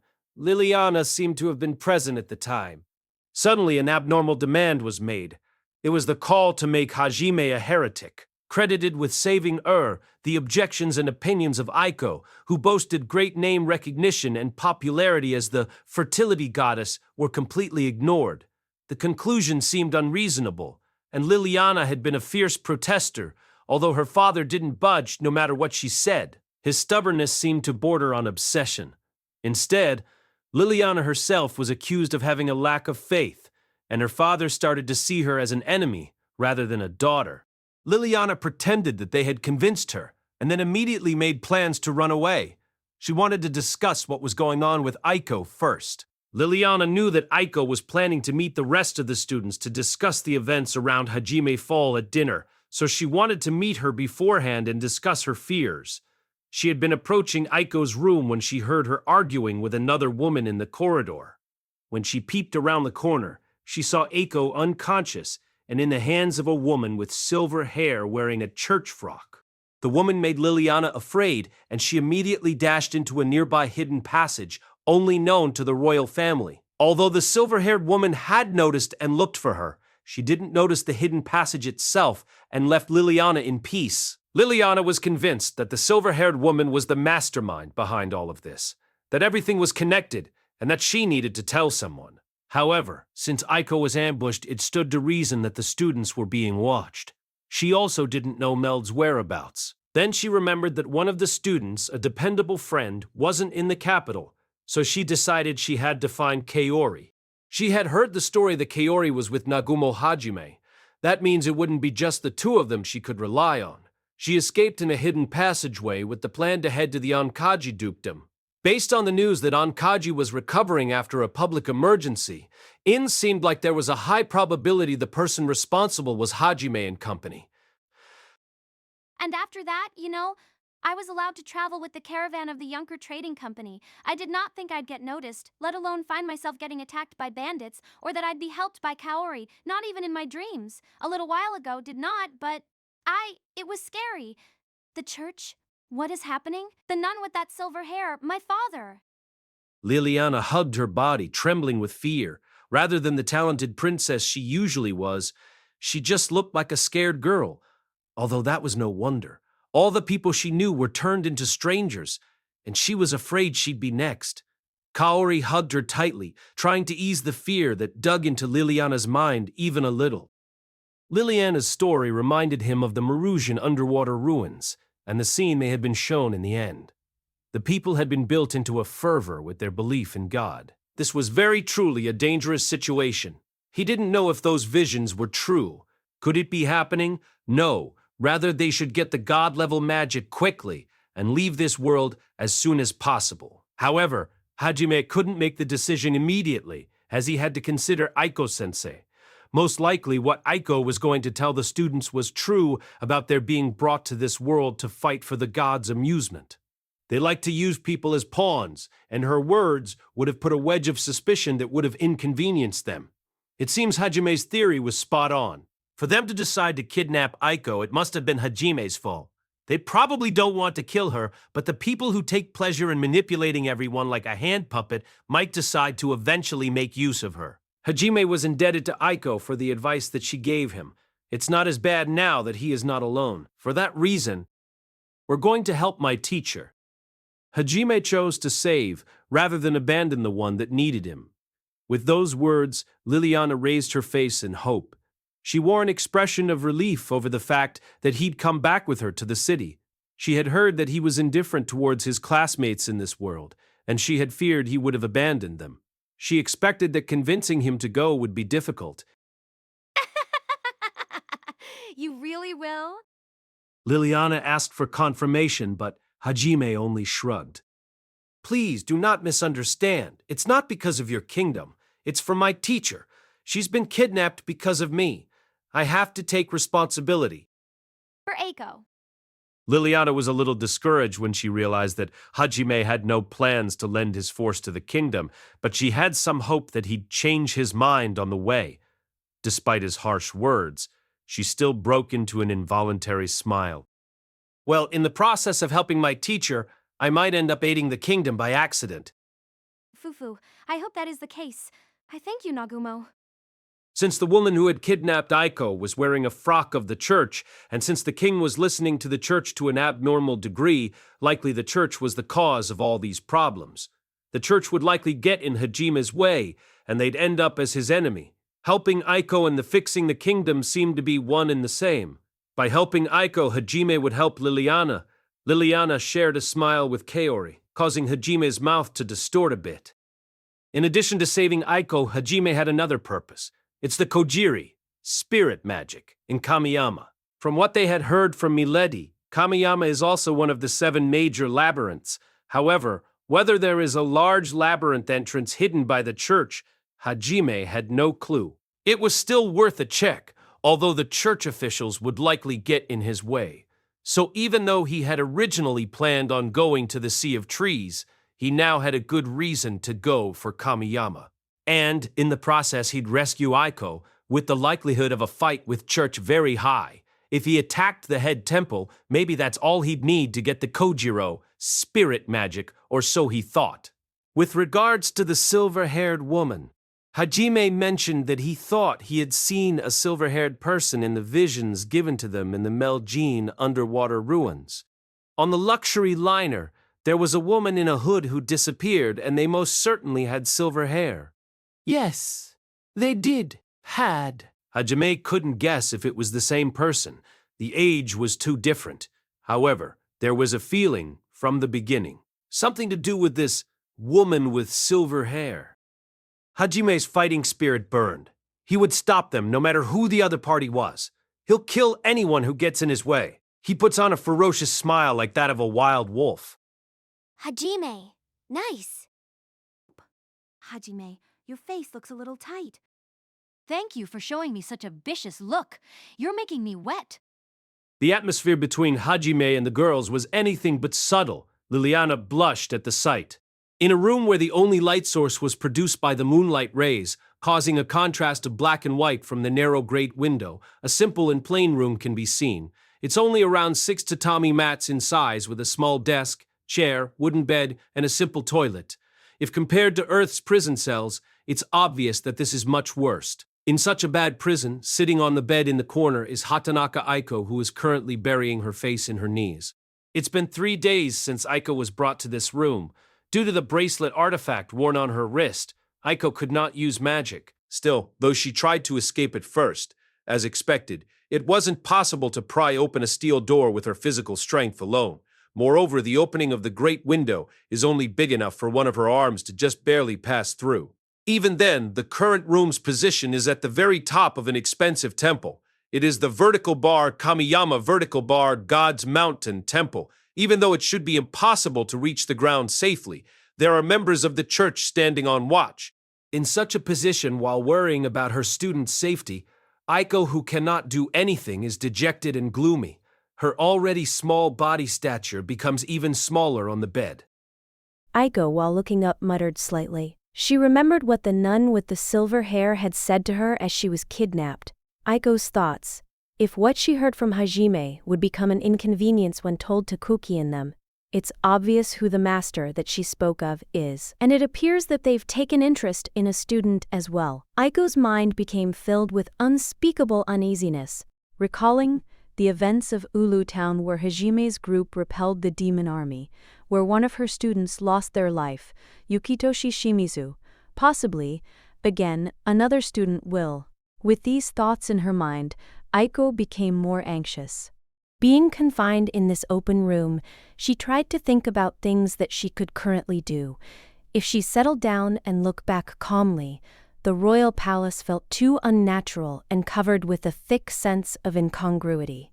In Aiko's mind, with a strong posture, she remembered the dangerous atmosphere that King Arihito and other leaders carried. Surely, Aiko began to guess that the nun with silver hair had done something. She definitely said charm if that was true then. Surely, something along the lines of brainwashing was done. However, at the same time, when talking with Shizuku and Rihanna, such odd sense of incongruity was not there. Though becoming relieved about that, there is still a strong uneasiness built up in her chest due to being confined. While praying for their safety, another concern was remembered. It was the words, elimination of the irregular. Those words were she heard just before completely losing consciousness. For some reason, Aiko recalled a certain student, the person that she owes her life to, the student that killed Yukitoshi Shimizu. While holding strong will and overpowering strength, the boy who thought seriously and listened to Aiko's words. And a lot of things happened, a various amount of things, deep inside, as expected deep inside, though she shouldn't think about it, but she still ended up remembering. The memory that she desperately tried to seal in her mind is once again remembered. For some reason, her cheeks become hot. Though Aiko was shaking her head to clear her mind of it, she begins to worry about Hajime's safety, and carelessly muttered his name. Nagumo-kun Vertical Bar. Oh, what, sensei? Fee! From the sudden answer to her unconscious mumbling, she instinctively let out an unexpected voice. There shouldn't be anyone else in the room. While looking throughout the room, Aiko inclining her head, Vertical Bar was it a hallucination, she said. However, Aiko was definitely not hallucinating. Again, she heard the voice. Over here, sensei. What is sauce? Aiko's body became alerted to the voice. It wasn't a hallucination after all. Her gaze peered towards the narrow great window. There, it was the appearance of Hajime that was peeping through from the other side. Nagumo-kun? This is the top floor of this temple, Vertical Bar. Ah, yes. First of all, calm down, sensei. I'm almost done confirming for traps. Disregarding Aiko's confused stare, Hajime confirms whether there are any traps with his magic eye. Then transmuting was used, and bright red sparks appeared. A hole big enough for one person to pass through was made, and with that, the invasion was complete. The room Aiko is confined in is about 100 meters above ground level. However, he entered as if he was on solid ground. That is to say, for Hajime to casually opened a hole and walked right in caused Aiko to stare in shock. Hajime shows a small smile towards the amazed Aiko. What? Is it really that surprising? Didn't you notice that I was coming? Though I should have already cut off all traces of my presence, I've lost a bit of my confidence now. Vertical bar. He? Noticed? Eh? Vertical bar. No, because you call out my name. Didn't you sense me outside the window? Obviously, in order for Aiko to feel Hajime's presence shouldn't be possible unless perception was used, but Aiko simply called out his name because of her desires. While thinking that, Aiko couldn't say that she unconsciously muttered his name. She quickly thought that changing the topic would be the best choice. Besides that, why are you here? To help, of course. Wa? For me? Nagumo-kun? You came all the way here to help me? To Aiko, who began to blush and mumble strangely awaba, Hajime carefully examined her stature. Surely she hasn't already been brainwashed, Hajime thought while frowning. With a serious look in his eyes, he began to closely examine Aiko with his magic eye to look for signs of magic manipulation. While walking up towards Aiko, who sat on the bed, observing in great detail, Aiko started blushing a great deal and her heartbeat escalated. Anyways, the boy that she was just thinking about came to help after hearing about her predicament, beside her on the bed at night, being watched by such an intense expression. It's just a student and teacher. There shouldn't be any particular problem, right? Though she thought so, Aiko wasn't confident to say it out loud. She became stiff, as she could do nothing but return the gaze that Hajime is giving her. Hajime, thinking that it'll be okay now that the magic eye didn't pick up any kind of magic manipulation, grabs onto Aiko's hand. He was going to remove the artifact that was binding her magic. Yow! A strange voice leaked out and she shrunk down a bit. Stop! It's no good. Nagumo-kun, such thing can't be permitted. I'm a teacher. She began to yell. Vertical bar? No. Isn't it inconvenient if your magic is sealed? Or is there something wrong with it? Though there doesn't seem to be any traps, vertical bar. Eh? Ah, this thing. Vertical bar eye? What else is there? Vertical bar eye? Sorry, it's nothing. Suspicion passes. Hajime's eyes began to show a disappointed look. Aiko tried to deceive him with a fake smile and, changing the topic, asked how he knew where she was being locked up. The princess told us vertical bar. Princess? Princess Ririna? Vertical bar. Ah. She witnessed you being kidnapped. While judging that Amanagawa and them were under surveillance, she decided to escape the royal capital. Then she requested our help. Riri did. Then Nagumo-kun accepted her request, vertical bar. Vertical bar, Mana, I seem to be responsible for this situation too. Though Sensei might not have wanted to see me, well, please endure it until we return to everybody vertical bar. After Hajime finished removing the artifact that sealed Aiko's magic, he stood up.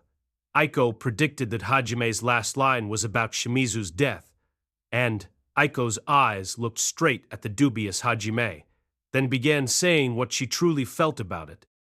Not wanting to see you. There's no such thing. You've come to help. I'm really glad. Certainly, Shimizu-kun's situation can't be completely forgotten, and it's likely to never to able to forget it. Still, your intentions you had when you pulled the trigger, I think I understand them. I don't hold a grudge against you. I don't hate you, either vertical bar. Sensei vertical bar. To the wide-eyed Hajime, Aiko revealed an anxious smile with gentleness. At that time, because I couldn't say it properly. Now, please let me say it. Thank you for helping me. I'm sorry for making you pull the trigger. Hajime had a wry smile because it appears that Yue was correct. Still, it's a fact that I've caused Aiko pain, however he couldn't bring it up. Vertical bar, I only did what I wanted to do. Though I'll receive your gratitude, you don't have to apologize. Rather than that, let's leave soon. The princess should have reached Amanagawa and the rest already. After we join up with them, it's necessary to talk about the future. Vertical bar, I understand. Nagumo-kun, please be careful. The church sees you as a heretic, and, to the one that kidnapped me, you are probably… Vertical bar, I know. Either way, after I deliver you, I'll be taking care of the unfinished business. Probably At that time, the church and I will clash against one another. I've already prepared for it, though, vertical bar. Hajime nodded to Aiko with a gaze of strong will. Aiko's cheek becomes hot again due to the gaze. Aiko tried to word out her concerns once more. But, at that time, a roaring sound of something breaking was heard from afar. The air also trembled a bit. With that, Aiko's body stiffens up and turns her eyes towards Hajime. Hajime was staring out and concentrating on something in the far distance. At that moment, Hajime gained information from Yue's group who's on the ground. Gee, with this timing. Well, in a sense, it's convenient. After a while, Hajime glances back at Aiko while clicking his tongue. Though Aiko doesn't know that Hajime has telepathy, but because she knew he had a lot of artifacts, she guessed that he learned something. Her glance gave off the impression of wanting to know what was going on. Vertical bar sensei. It's a surprise attack from the Majinzoku. It seems that sound just now was the outer barrier, covering the kingdom being broken to pieces vertical bar. A surprise attack from the Majinzoku? That means... Vertical bar. Right now, the Harihihi kingdom is being invaded. I've just gained information from my companions through telepathy. It appears that the Majinzoku also brought along a large army of demons. It's a complete surprise attack, vertical bar. To Hajime's briefing, Aiko's face becomes pale. That can't be vertical bar, was leaked out while shaking her head. That's true. First of all, it's impossible to not notice an invasion with the amount of forces that was advancing towards the kingdom. The great barrier that surrounds the kingdom's capital was also strong enough to ward away all average attacks, and was unexpectedly stubborn against powerful ones. No one would believe that the two biggest hurdles were completely cleared so easily. Sensei, first of all, we'll temporarily join up with Amanogawa and the rest of the group. Then we'll talk about what to do vertical bar. Vertical bar. Yes. Yes, vertical bar. Aiko, who stiffened up from the tension, is now being held by Hajime's right hand. Uya! A strange voice was leaked out. She wrapped her arms around Hajime's neck to the suddenness of the action. Then in that moment, a light as strong as the moonlight's rays came pouring into the room. Instinctively, alarm bells were raised in Aiko's mind. However, Hajime wasn't shaken at all and proceeded to jump out of the room through the hole he previously made. Aijo screamed while clinging onto Hajime due to the rapid movements. There wasn't any time to worry. Hajime! It was simultaneous, grabbing Aiko and dashing out of the room before the light completely eradicated the room in the very next moment. There wasn't a roaring sound when the room was crushed. It just simply evaporated, scattering into particles. The top of the temple was made of steel. Now it's become nothing more than particles much finer than sand. It was then blown away due to the night wind and disappeared into the sky.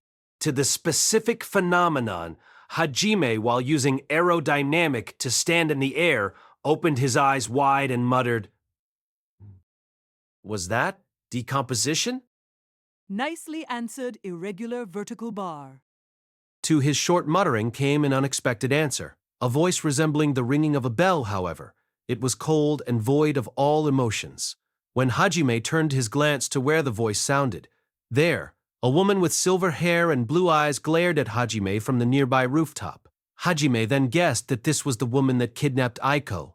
In the first place, though unlike Ririana's description, she wasn't wearing a nun's habit, instead, this woman was clad in a completely white dress and armor. The dress was sleeveless and only went up to knee height. Her arms, legs, and head were clad in protective armor, and a metallic plate hung on both sides of her waist. It's the figure of a warrior no matter how you look at it, exactly like a Valkyrie. The silver-haired woman leaped through the air as if gravity had no hold of her, and, in one rotation, positioned herself in front of the moon. A pair of silver wings expanded behind her back. Basa! The wings expanded. It appears that the silver wings were shrouded in a silver light magic. With the moon behind her, she looked mysteriously divine as her silver hair drifted in the wind. She carried beauty and charm that was out of this world. However, unfortunately, if not for her eyes, despite her immense beauty, only her eyes gave off a cold impression as if frozen in ice. Not the coldness of hating another being. It was exactly like a single-minded mechanical tool. It was the eyes of a doll. The silver-haired woman, while looking down on Hajime with Aiko being held closely, slowly extended both arms out horizontally. Then, the gauntlet shined momentarily. In the next moment, a large white sword was gripped in both hands. The large swords were nearly 2 meters in length, and it was also clad in a silver light magic. The silver-haired woman, who seemed unaffected by its weight, calls out to Hajime without an ounce of feelings. I am Nointu. I am God's apostle. For my master, I will remove all unnecessary pieces vertical bar. A declaration of war. The woman that introduced herself as Nointo, in the truest sense, she is God's apostle. Finally, it seems they've decided to intervene with Hajime, to directly remove us from God's game. Silver magic gushes out around Nointo. A huge pressure attacked Hajime and Aiko. It was as if they were standing underneath a huge waterfall. Though Aiko was trying to endure it desperately, her expression turns blue, then white. Her body starts trembling uncontrollably. We're finished vertical bar, nearly losing her consciousness. A bright red magic surrounded Aiko. The bright red magic shined even more to protect Aiko. It completely blocked out the pressure that Nointo released. Aiko opened her eyes widely. She turned her face to Hajime, who she assumed was the cause. Then, there, without even shaking one bit, he received the pressure. She saw Hajime's appearance, who was baring his teeth ferociously. As he received it, Aiko's skeptical gaze was no longer on his mind. Hajime, just like Nointo, declared war. Kill me if you can, puppet of God, vertical bar. With those words as the signal, at an altitude of 8,000 meters in the sky, over vertical bar Kamiyama vertical bar, God's apostle and the monster that rose out from hell clashed with one another. Shortly before Nointo's raid on Hajime, Yue, Shia, Kaori, and Ririana advanced through the royal palace using hidden passages. Their purpose was to take Ririana to Kuki's group. Originally, it was decided that Yue and them were to rescue Aiko at vertical bar Kamiyama vertical bar and also search for the Great Labyrinth for the Age of God's magic. Because Ririana's situation of finding Kuki's group to help with her current situation was a trivial task. However, in order to ensure Aiko's safety, they needed to make sure that Kuki's group has not been brainwashed. It was necessary to confirm whether they were safe. Besides, vertical bar Kamiyama vertical bar is literally the head temple for the church. Even to rescue Aiko, it's preferable that they don't cause an uproar. In order to not be noticed, one person would be enough to search for Aiko's place of confinement, so Hajime went alone. Therefore, Ye, who remained at the kingdom's capital, to Kaori, who insisted on helping Ririana, decided to tag along because it wasn't that much trouble in the first place. Still, just in case of emergencies, Teo was put on standby somewhere in the kingdom. This was because they needed someone to overlook the overall situation of the kingdom. As such, Yue's group traveled in the palace through hidden passages and appeared into a guest room. Behind where they came through, the antique quietly returned to its natural spot, hiding the passageway as if nothing had happened. At this time, everyone is likely sleeping in their own rooms. For the time being, let's head for Shizuku's bedroom vertical bar. Ririana lowered her voice in the darkness, then turned to face the direction of Shizuku's room. Rather than relying on Kuki the hero, her evaluation is realistically shown. Nodding in agreement with Ririana, Shia leads the group because she has the highest perception in the party. Shizuku and the others are currently sleeping in the higher classrooms, so they are currently in a separate building. The group is advancing through the corridors with silent steps as the moonlight seeps through. And, after advancing a while, it happened. The roaring sound resembled that of a bombardment. Right afterwards, the sound of glass breaking could be heard throughout the kingdom's capital. The air shook and trembled from the impact. The windows in the corridor that Yue's group was taking was also rattling. Whoa, what on earth? This is. It can't be. Shia, while using her rabbit ears to their maximum point in order to hear people who might appear, instinctively covers up both of her rabbit ears while leaking out a voice. Right afterwards, Ririana's face turned pale and she rushed up to the window. Hugh and them also approached the window to see what's going on. And, to the spectacle that greets their eyes, Such a thing. The Great Barrier, it was broken? Ririana covers her mouth and says in a shaking voice, "It's just as she said. In the night sky of the kingdom's capital, the great barrier broke into particles of magic and scattered like dust. Ririana can only watch the spectacle in amazement. A light flashed at that next moment, the roaring sound was heard once again, and the thin film of light which covered the kingdom's capital began wavering." Even the second barrier. Why is it so fragile? With this, soon.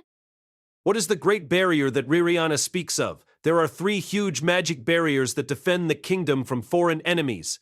An artifact generates the barrier into 3 points. Magicians of the imperial court pour their magic powers into it regularly in order to sustain the barriers. Its strength has been proven many times. The kingdom has been defended from the Majinzoku's invasion for hundreds of years. This was one of the reasons why the war is still at a state of standstill. A barrier of absolute protection was broken down in a single moment. And just now the second barrier was also close to breaking. The closer the barriers are to the kingdom, the stronger they become. But if the second barrier was about to break at any moment now, it's only a matter of time before the last one falls as well. The royal palace is getting noisy. It appears they've noticed that the barrier was broken. Lights begin to flicker on at many places. Can't be an inside job? But giving a hand to the enemy forces? Just what is going on? It was Yue and them who answered Ririana, who was too absorbed in the idea while being stunned. Do you hear me, mistress? Should I brief you of the situation? Their telepathy stones started shining. A voice resounded from it. It's the voice of Teo, who was left at the kingdom's capital. From the way of talking, they've seemed to roughly grasp what's going on. N, please do, Teo. Understood. About 1 kilometer south from the kingdom's capital, there are Majinzoku leading a large army of demons. The white dragon from that time is there too. Its breath was what had destroyed the barrier. However, I don't see the leader's figure. It can't be. An invasion? How? How on earth did they manage to get so close? To Teo's report, Ririana frowns with a doubtful expression. Towards that doubtfulness, Yue and them could also imagine it. The rider of the white dragon, freed Bagua, the Majinzoku from the time where space magic was obtained at Mountain of Great Flames vertical bar. Even for Yue, it's virtually impossible to open a gate for a whole army to pass through, but if there was some assistance, it might be possible. To actually warp across the entire continent without attracting attention, in order to appear right underneath our noses at the kingdom's capital, there is no other way but that. Though the white dragon is attacking, he probably can't move around much if that were the case. He's probably resting in the back giving orders. In the meantime, the sound of glass being broken resounds through the air again. The second barrier was broken. While frustrated, Ririana urges to meet up with Kuki and them. However, Yue shook her head. We separate here. You guys go on vertical bar. Man. Nah. Here? What do you? Ririana frowned dubiously and started to say that quickly meeting up with Kuki and the rest and planning their next actions would be best. While Yue was opening the window, her eyes narrowed and spoke of her reason coldly. The Majinzoku rider of the white dragon hurt Hajime. I'm going to beat him until he cries vertical bar.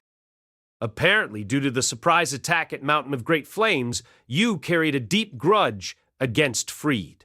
All members at the place could do nothing towards Yu's dangerous atmosphere. Hey, are you angry, Yue-san? Jesus, Shia. Had you already forgotten? No way! I'll continue to beat him, even if he starts crying and apologizing vertical bar. Though Shia instinctively tsukomied at the angry Yue, towards Yue's words that were expressionless, Shia started saying something even more extreme. From Shia, who usually had a bright smile, with an expressionless face, she powerfully declared her stance. Shia also seemed to not be able to forgive what had happened before. And that's why, Kaori-san, Riri-san, you and I, in order to discipline the owner of that giant lizard, we'll be leaving here. And anyone else who obstructs us as ever vertical bar? As soon as they said that, both Yue and Shia went out the window without hearing what Kaori and Ririana's had to say. Freed's life is on the line. Escape, Freed, Quickly run away, is what his companions would have said if they were there. The night breeze and noise entered through the open window. For a while, Kaori and Ririana stood silently still in place. Then, they began to advance once again like nothing had happened. Nagumo-san is very loved. Vertical bar, yes, insanely, if not... They're quite the powerful enemies, Vertical bar. Casti Reed, Kaori, in order to survive, work hard, okay? I'll support you, Vertical Bar. Yes, thank you, Riri. Afterwards, Riri turned around, mutters in a sad voice, "The way I'm treated is becoming more and more crude." The yell was admirably sent to Kaori. Vertical Bar. Actually, would Riri cry if I said that I also wanted to go? While thinking in the corner of her head, Kaori and Riri quickly hurried towards Kuki and the rest of the group. To the sudden attack which broke the barrier and appearance of the Manjinzoku, the kingdom's capital has fallen into chaos. As people start running out of their houses, what greets their stunned faces is the Great Barrier shattering. To such a sight, the patrol groups could only angrily shout, "Don't leave your houses!" The ones with quick thinking quickly pull themselves together. They attempt to leave the capital with only the bare minimum luggage. Meanwhile, a significant amount of people gathered at the royal palace gates to seek shelter. Screams were heard. Although it was late at night, with this amount of noise, it wouldn't be weird for a mob to be formed in the next few minutes, especially because the royal palace wasn't able to calm down the confusion either. Anyways, right now the royal palace is confused the most about the situation, especially when everything happened in the flash of a few seconds. By the time they noticed, they were placed into a situation where a sword was already drawn before their throats. It's to be expected. Although they were trying to quickly assemble their army, it was not on time. The last barrier was finally broken. The force of demons that were created through Age of God magic and Majinzoku soldiers surged in on them, making the land rumble in the process. Their last defensive line was only a wall made of stone which enclosed the kingdom's capital. Although that's the only thing, it was still boasted of having considerable strength. However, thinking that it would last very long would be too optimistic. In order to crush the wall, the Majinzoku assembled multiple people to cast advanced magic. Along with that, the demons casted peculiar flame and lightning magic. Ice shards and rock shards shot out, and a group of Cyclops beetles, which were 4 meters in length, started scraping the walls with their maces. Even at a different location, there were boar-typed demons which measured up to 5 meters in length, bashing against the wall with intense force while clad in wind to increase their power. With that, a destruction on the level of an earthquake struck the wall with every impact. Furthermore, the demons with flight such as black eagles and gray dragons were in the skies and completely ignored the wall and continued in to invade the capital. Though the soldiers that were stationed on top of the wall were fighting back desperately towards the unexpected large army, their interception was badly carried out. It was as if trying to counterattack a steel train's rush with an airsoft gun. In such a situation, standing by Teo, who was watching the overall situation from the big clock tower in the capital, were Yue and Shia, who had just left the royal castle. Teo, have you found that guy? Teo-san, where's the idiotic guy at? You guys... No, Ma'a. Although I understand your feelings, with everyone gathered together, it's much more reassuring. Is what I remember Princess Ririana saying. She's quite pitiful to be discarded so easily. Don't mind Vertical Bar. It's a minor thing, Vertical Bar. Teo was staring at Yue and Shia with an amazed expression. The two didn't seem to think much about it at all. This must also be Hajime's influence. They're not interested if they have no opponent. Yue and Shia both have their eyes opened wide while looking for freed Bagua. Then their telepathy stones reacted. Hajime's voice came from it. "Oi, Teo, come over here immediately!" Nuo, Master, what's wrong? Due to the unexpectedly strong voice which came from the telepathy stone, Teo, who was called, instinctively expressed her surprise. A dangerous one came out. "I want you to take care of Sensei. Otherwise, I won't be able to go all out." All right, I understand. I'll head over there immediately. Teo, who recognized that Hajime was fighting an opponent where he needed to be at full power, in an instant used dragon transformation, then quickly dashed towards the target, which was 8,000 meters in the sky. Hajime, be careful. Hajime-san! Yue-san and I will be going to finish off the demon tamer, so don't worry. Huh? Aren't you guys with the princess, Uwo? That was close. Sorry, it doesn't seem like I'll be able to talk in this situation, though I don't know what you guys plan on doing. Be careful as well. Though Hajime seemed doubtful about what Shia said due to the intense battle he was in, he had to cut the connection. While protecting Aiko, the opponent wasn't letting up against Hajime at all. In an instant, Yue and Shia started thinking if they should go and help. Vertical bar, Yo-san. What will you do? If it's Hajime, then it'll be alright. Teo will be there too. More so, we need to take care of the demon tamer. Also, we can't allow them to break the Age of God's magic formation vertical bar. Right, the reason why Yue came out to the battlefield, though there was also the reason for getting revenge for Hajime. She couldn't just let the other Age of God's magic bearer, Freed, run around unchecked. In the case that Freed knew where the great labyrinth at Vertical Bar Kamiyama Vertical Bar was at, just like before at Mountain of Great Flames Vertical Bar, he'll likely head there first. Moreover, he might destroy the magic formation afterwards. They noticed that monsters and structure of Mountain of Great Flames will gradually be restored, so it's possible that over time everything will be restored, but it's unknown how much time it would actually take. Therefore, Yue, who wanted to avoid that at any costs, decided to attack Freed. In the first place, retaliation was 90% of the reason. Then, at that time, while on top of the clock tower, Yue and Shia noticed two demons looking like a black eagle at approximately 3 to 4 meters in length. While eyeing Yue and Shia, they then dove down to attack from both the left and right. The black eagles let out a courageous shout and approached. Without looking, Shia takes out Vertical Bar, Doryukin Vertical Bar from the treasure warehouse and sets it to shooting mode, then without hesitation shot out an exploding slug bullet. Yu as well, without looking, just snaps her fingers with her right hand, and innumerable wind blades shot out like heavy rain. Of the two black eagles which were approaching the girls, one's head blew up due to a shockwave, and the other, like being executed by a guillotine, was chopped up into pieces. Their tragic appearances fell onto the roof of a civilian's house. At that time, the people who were inside the house heard the noise and became extremely nervous from the sound. After those two were killed, all demons with flight turned around and noticed Yue and Shia. If you looked closely, you'd notice that about a third of them had Majinzoku riding on them. After looking like they were surveying the situation when noticing the two eagles dropping down, understanding that the other party was an Usajin Zoku and petite girl, as if looking at an idiot, they snorted at Yue and Shia, then began chanting their magic. Both Yue and Shia didn't have any intentions to guard the kingdom from the big army. However, their purpose was free Bagua. It was like trying to leave without permission. There was no other way but to counterattack when being targeted. For now, Shia says, we aren't enemies. Just now we were attacked, so there was no other choice. Although they were laughing at the foolishness, it didn't seem like they had any intentions of stopping their attacks. The Majinzoku thought the opponent was worthless, so they proceeded and left a few friends behind to deal with it. In the next moment, the screams and roaring sound of their last moments resounded out from behind, and when they turned around to see the cause, their eyes became wide in astonishment.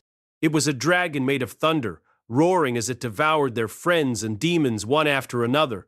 To the spectacle, the Majinzoku could only stare in blank surprise. Trying to escape from the thunder dragon is a Majinzoku desperately trying to get away towards his friends on his demon, stretching out his hand as if asking for help. However, in the next instant, an exploding slug bullet flew through the wind with murderous intent from behind, and the gray dragon and its rider broke into pieces.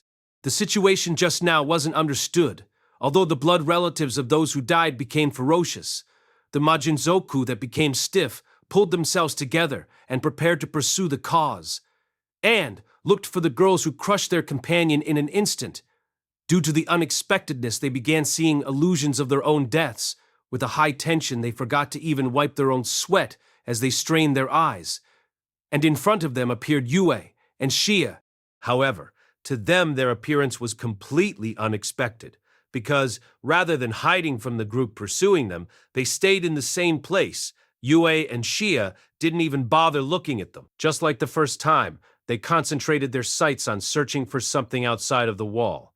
Their backs spoke louder than words. In other words, they couldn't care less.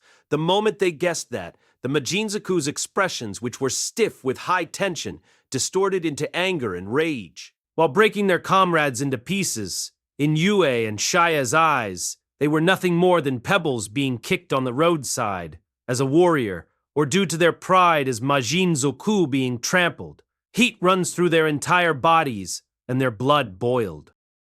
Damn you. You. 0000000. Die. While consumed by anger, their abilities as soldiers were naturals, and they got into their positions. They showed great teamwork. They formed a box on all sides to surround them, and then they all shot magic at the same time. The magic of the Majinzoku were excellent. Normally, the scene would cause someone's expression to twist in despair. However, they were amazed by Yue's bored expression. Then, she flexed her finger like a thin baton. The difference in ability, you should learn to realize it instinctively vertical bar. At the same time that she said those words, all the magic were completely blocked out by the thunder dragon coiling around Yue and Shaya like a cocoon. And the thunder dragon once again opened its jaws like a gate. As if they were committing suicide, they all looked as if they were voluntarily jumping in. Then, expecting that multiple people on the other side would begin chanting magic, which excel in penetration, another part of the thunder dragon opened. Their Shia, whose usamimis were fluttering dove out with the speed of a cannonball.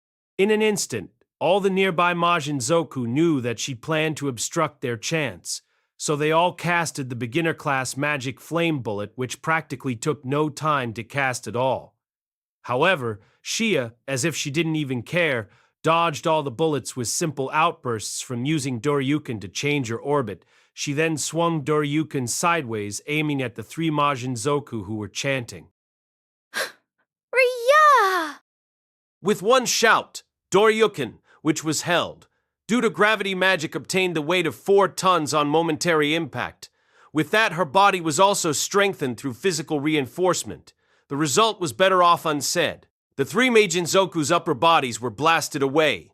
Even the demons that were being ridden, their spines were crushed due to the shockwave, and they were blown away while raising the screams of their last moments. Shia, who was still in the air, in that instant cut down Doryuken and her own weight to 5 kilos or less, and again danced through the air like a feather.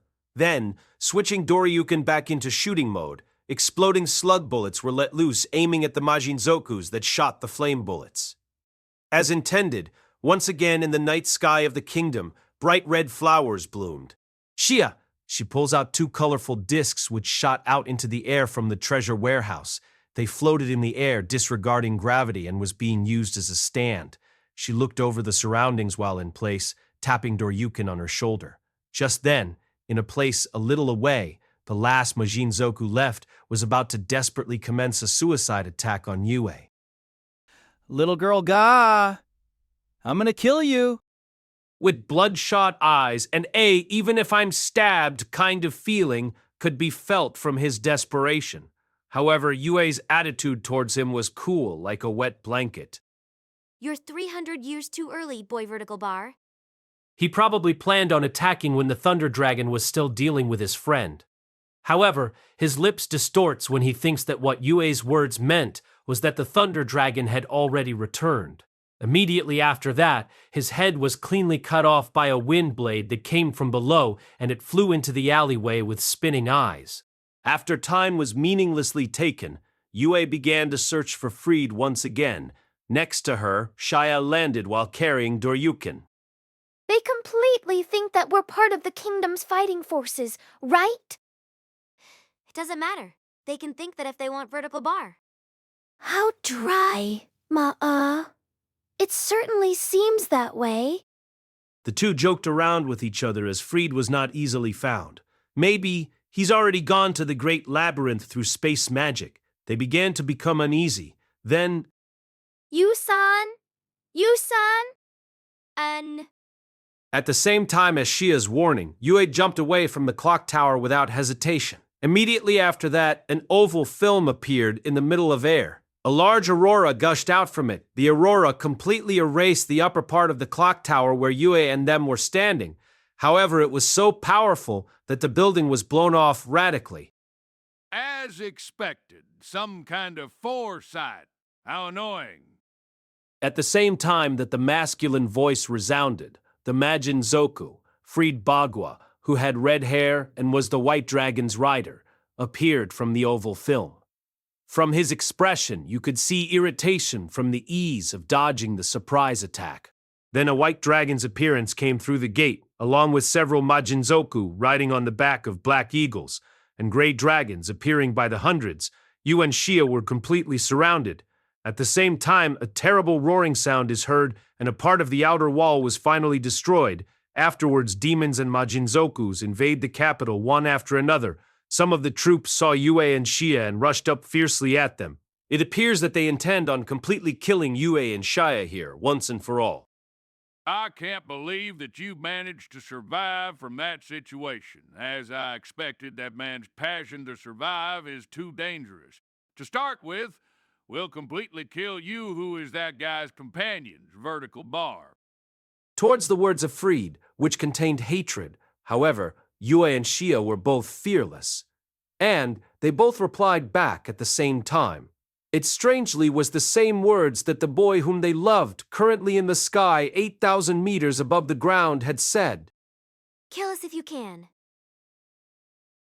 As if those words were a signal, the surrounding demons and Majinzoku shot magic all at once. Flame spears of the caliber which was enough to even scorch the atmosphere were flying around. Lasers of water were shot out, cutting through space. Wind of murderous intent became blades and attacked. A bombardment of ice and snow roared out. Sands of petrification and permanent poison scatters about, and a whip of thunder shaped like a snake moved around in the night sky. And an aurora tore through the sky just in case.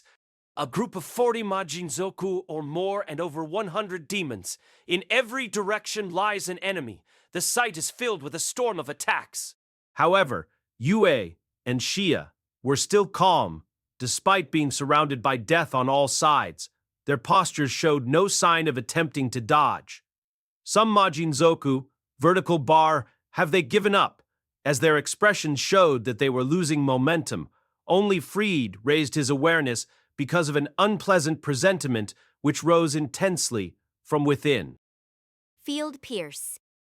Yue activated her Age of Gods magic. Immediately after that, two shining gates appeared before the aurora. Freed dubiously drops his eyebrow. When connecting the gate to such coordinates, even if they teleport the aurora, it'll likely appear out of the other gate for a direct hit. However, that expectation could only be assumed if only one pair of gates were created. Freed based his expectation on his own limitations. Therefore, he couldn't understand why Yue and Xia jumped through the gate. It wasn't possible for him to notice immediately that a gate had already appeared behind them. Craft, evade it! Yue and Xia disappeared through the other gate the moment when the aurora connected with the gate, though Freed, who noticed his misunderstanding, warned his companions, but it was already too late. Although Freed himself was able to evade on time, many subordinates behind him, while being directly hit by the aurora, became slightly conscious that they were dying, and with that, only a few were left. Curse you, killing my subordinates. I didn't expect you to be able to open two at the same time. Does that mean I've still underestimated you? Rage filled his eyes. At the same time, he was also in awe that Yue was able to create both gates simultaneously and properly succeeded to use it in combat. There was also no traces of chanting or using magic formations either, though he confirmed their true nature in his mind. Right now, it's necessary to look for the two missing people. Freed, over there. One of Freed's subordinates pointed outside the outer wall. Certainly Yue and Xia were there. It was difficult to fight as houses were right underneath them. If Freed truly hopes for a confrontation between them, it would be unlikely that he would just continue invading the kingdom's capital, and so he would transfer himself directly outside of the outer walls. Of course, it would be an emergency situation if he actually continued his invasion instead of confronting Yue and Xia, as the sickle of the death god would surely swing down on his back. Because Freed also understood this, he couldn't turn his back against them. Yue stretched her right hand out, and with her finger dash Kui Kui, bent it as a gesture to approach. From this action, all Majinsoku's rage exceeded their boiling point. It was obvious that the young girl with a childish appearance was provoking them, and the detestable Usagi Nzoku who slaughtered their comrades was also there, with that in their minds. We'll be your opponent's vertical bar while lining up their sights. The provocation wasn't possible to ignore due to their own pride as the superior race, even if the opponents were few in numbers. You're only a little girl. Don't get erased for policy. You dirty beast, don't get so full of it. While shouting such abusive words, all the Majinsaku attacked at the same time. They sent the demons after Yue, who was able to fire off fatal magic in rapid succession without time lags at all. From the ground, part of the large army also attacks Yue, and Shia fiercely. Shia, thanks to the treasure warehouse, was able to continuously fire out explosive slug bullets, which were practically unlimited in number. In the sky and even on the ground, Shia's magical power emits a color resembling moonstones. Rippling out in the next instant, it was converted into a shockwave and destruction scattered everywhere. The only thing that remained were only their broken corpses crushed as if they were ran over to death. And there, the white dragon and gray dragons all vomited out their breaths at once. The attack would be fatal to Shia, even with physical strengthening applied when hit directly. However, Shia wasn't panicking at all. Exceeding curse. You shot out a black swirling globe which appeared before Shia's eyes. The jet-black spear contained supergravity, just like a black hole. The auroras approaching Shia were twisted, then completely devoured. Cool, you used it last time too, that Age of God magic that I don't know of. All members, listen, I'll take care of the blonde caster. You all gang up and kill that. Usagi Nitsoku, separate them apart. Don't allow them to cooperate.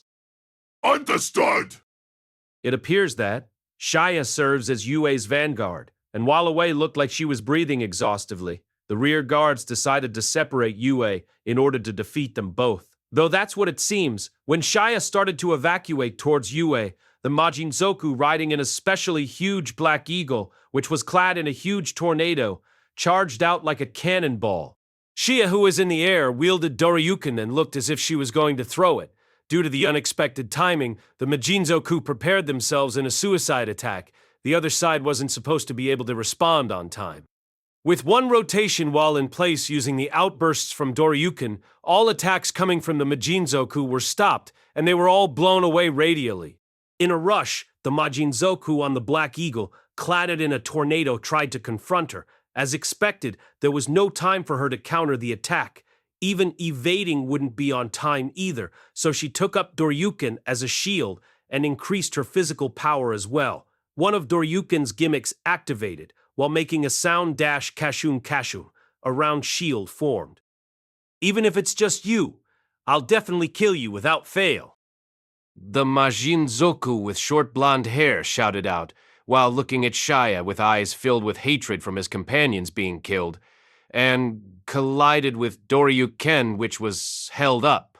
Shia, who was pushed back, was separated from Yue, although she tried to increase her weight to withstand the push. Before it was actually carried out, a black teleport gate had already opened up behind her. In that instant, Yue and Shia's glances overlapped. The rash suicide attack was meant to buy time for Freed to cast his space magic.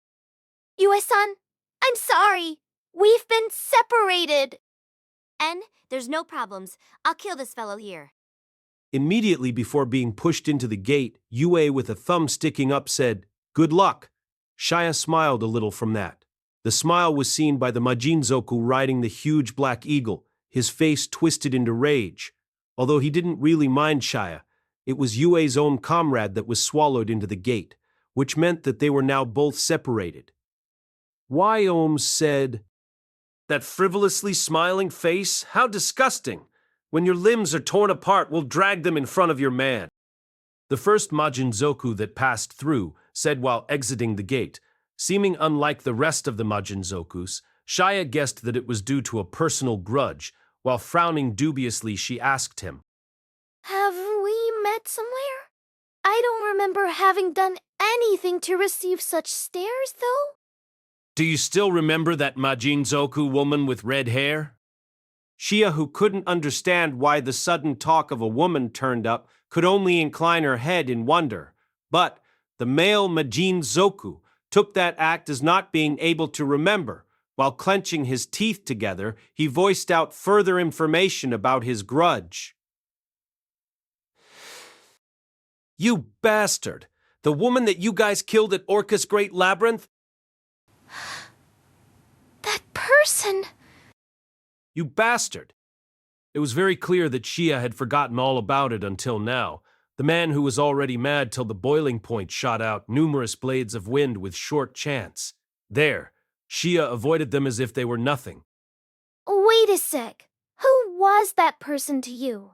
With just what was said a while ago, I still don't understand.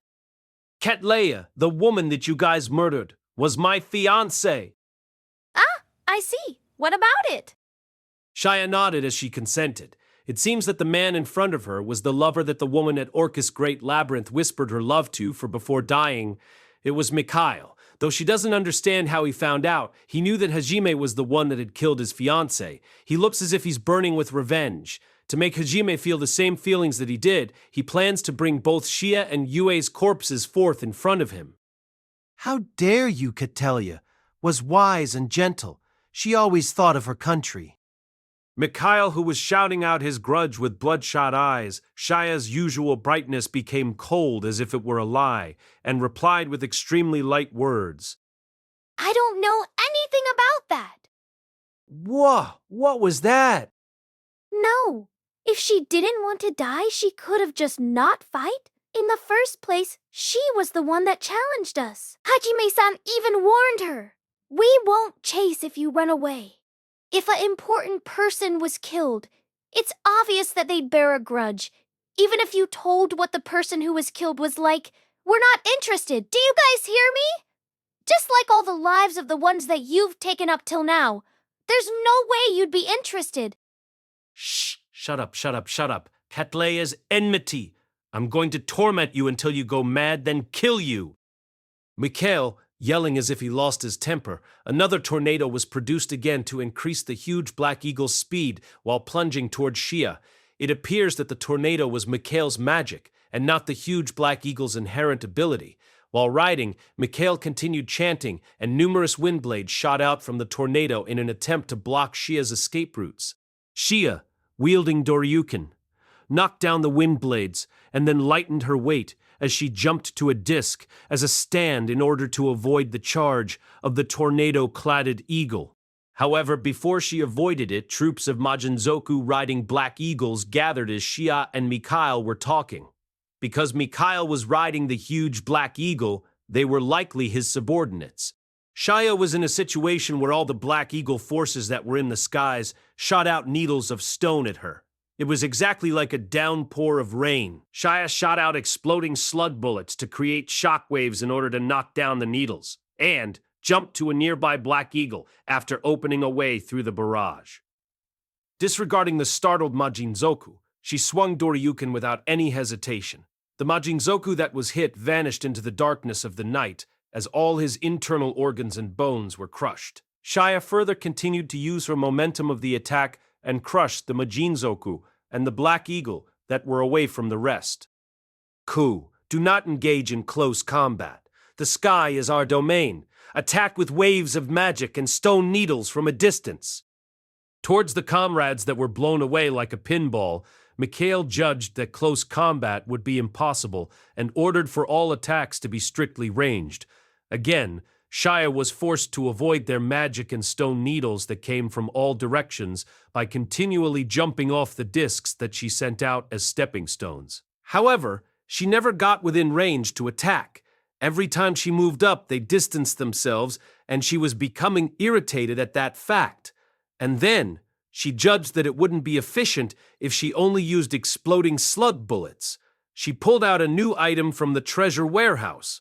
It was a red metallic ball. It was approximately 2 meters in diameter. A chain extends from the metallic ball, and Shia attached it to the top of Doryuken. Then, She used her leg to kick up the metallic ball that was dropping due to gravity and swung horizontally at the metallic ball with Doryuken. With a roaring sound, the metallic ball flew out at an unbelievable speed. While panicking, the targeted Majinzoku tried to quickly evade it. However, suddenly, the side of the metallic ball bursted out, and with that its course changed. The Majinzoku and his Black Eagle were not able to respond to the suddenness. The metallic ball, which weighed up to 10 tons, collided into them. They were instantly killed as every bone in their bodies were crushed in the night sky. Shia pulled back the chain with Doryuken, and the metallic ball, which just slaughtered its enemy, quickly returns to her reach. And as it was returning, she was firing out, exploding slug bullets in rapid successions in order to keep the others in check, or simply to kill them. When the metallic ball returned, it was then once again launched at another target. Right, what is Doryuken's newest gimmick? It's basically kendama, with a built-in system that allows it to change its weight and shoot out shells in order to change its trajectory. Yuria! Shia continued to play kendama in the night sky of the kingdom's capital while letting out shouts. When the ball was sent off, its trajectory was always changing and it always returned after blowing away its target. The kendama became a red meteor that shot out irregularly throughout the night sky. It began to turn even more red as the blood of enemies were smeared on it. Curse you, such strange techniques! Above, attack her from outside of her range. Mikhail, while biting his lips from his subordinates being killed one after another, gave out orders for a barrage of attacks to be sent out in order to keep her in check and buy time for him to cast his own magic. Shia easily avoids the attacks, as if dancing in the air weightlessly. Then, immediately after avoiding the last attack, ranged attack magic poured down over her head like a wall. Shia held the center of Doryuken over her head and began to turn it in circles. With that, the metallic ball that was connected by its chain also began to rotate due to the centrifugal force and was swung along with Doryuken. Doryuken and the kendama rotated at high speeds with intense force. It became an improvised round shield which was also bordered with a red color. The magic attacks that were pouring down were all blown away and dispersed because of the matchless force. You're mine. Mikhail, who judged that she would be too busy dealing with the overhead attacks, charged at Shia. The huge Black Eagle shot out an extraordinary amount of stone needles which ran along with the wind magic cannon emperor. The local storm raised a howl as it rushed toward Shia. Shia allowed herself to free fall in order to reduce her altitude quickly and avoided the bombardment of wind. Mikhail's lips twisted as expected. Again, he decided to aim for the moment when she lands due to evading. He planned to shoot out more blades of wind. However, in the eyes of Mikhail, who was watching his target, Shia did not have an expression wrapped in despair. The spectacle that he saw was that an fist-sized iron ball appeared from thin air underneath Shia's feet, and she bounced off it. Shia took out the iron ball from the treasure warehouse and used her legs at maximum strength to launch herself off of it. The iron ball that was kicked out at an overpowering velocity, with perfect aim, hit the huge Black Eagle which Mikhail was ridding. The vivid sound of flesh caving in could be heard. The huge Black Eagle screamed from the pain of the impact as it falls while spinning. Mikhail again shot out a cannonball of wind that contained stone needles in desperation as he fell with the huge Black Eagle.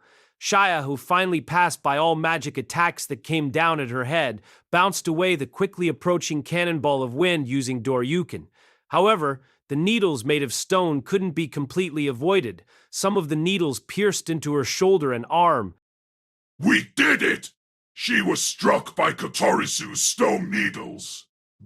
With this, it's over!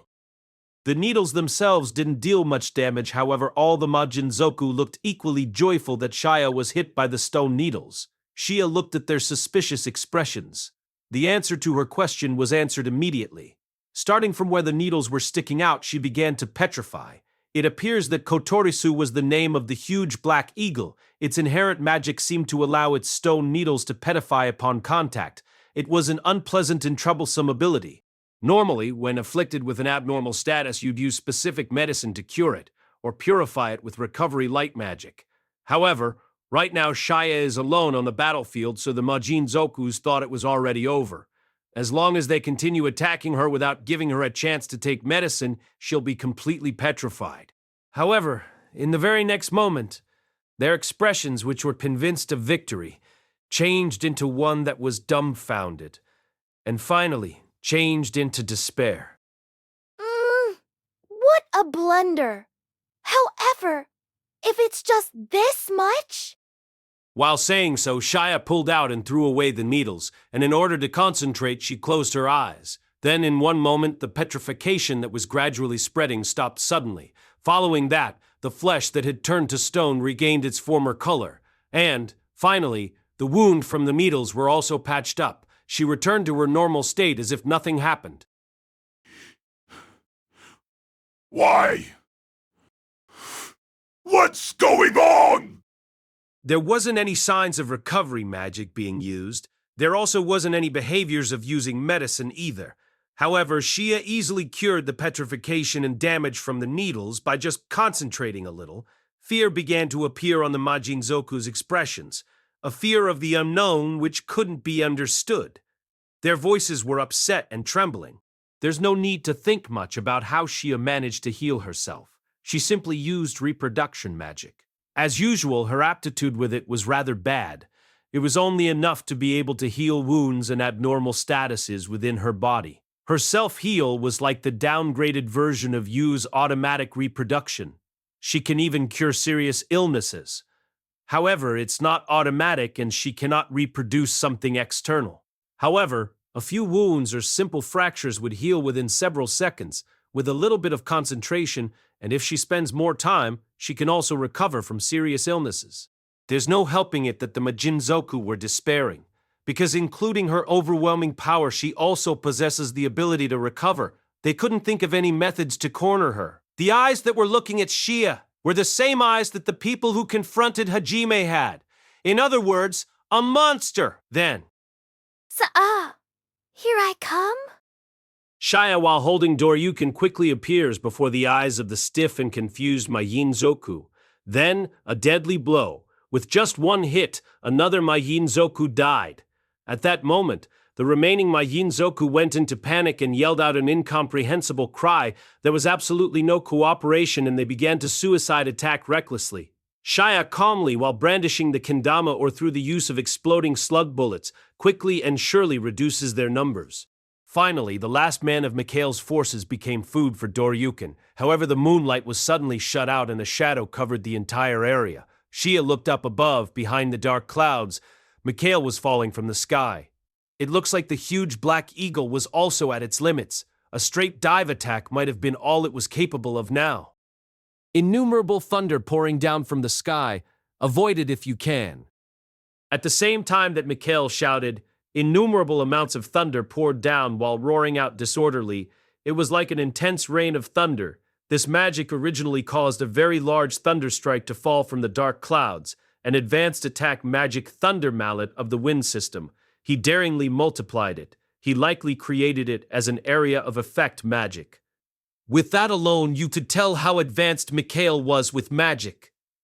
The thunder quickly overtakes Mikhail and pours straight down towards Shia. Most likely, in order to absolutely kill her, he took up the resolution to stab her, despite his own thunder raining down as a suicide attack. He's already used up a lot of power, just multiplying the thunder. However superhuman Shia may be, she's not fast enough to avoid the thunderbolts. The speed of which thunder falls is 150 kilometers per second. It's not possible to avoid it after recognizing it. In Mikhail's eyes, as his subordinates were killed one after another, he was enduring it, while single-mindedly continuing his chant using all the magic power in his body. This time, for sure, she'll fall. His will of strength could be seen. However, immediately afterwards, Mikhail saw an unbelievable scene. Unexpectedly, Shia had avoided the thunderbolts raining down. No, more accurately, it was as if she knew exactly where the area that wouldn't be hit was and moved there before the thunderbolts fell. It was Mikhail's miscalculation. Shia had a technique that allowed her to avoid things even before it became recognizable, a deviation of her inherent magic future sight and revelation sight. It allowed her to see up to 2 seconds into the future. Although it's a downgraded version of her future assumption site, rather it doesn't even use magic power. It's a convenient ability that can be used in rapid successions several times. It was the result of Shia's efforts from continuously training. What are you? What exactly are you? I'm just a rabbit-eared woman.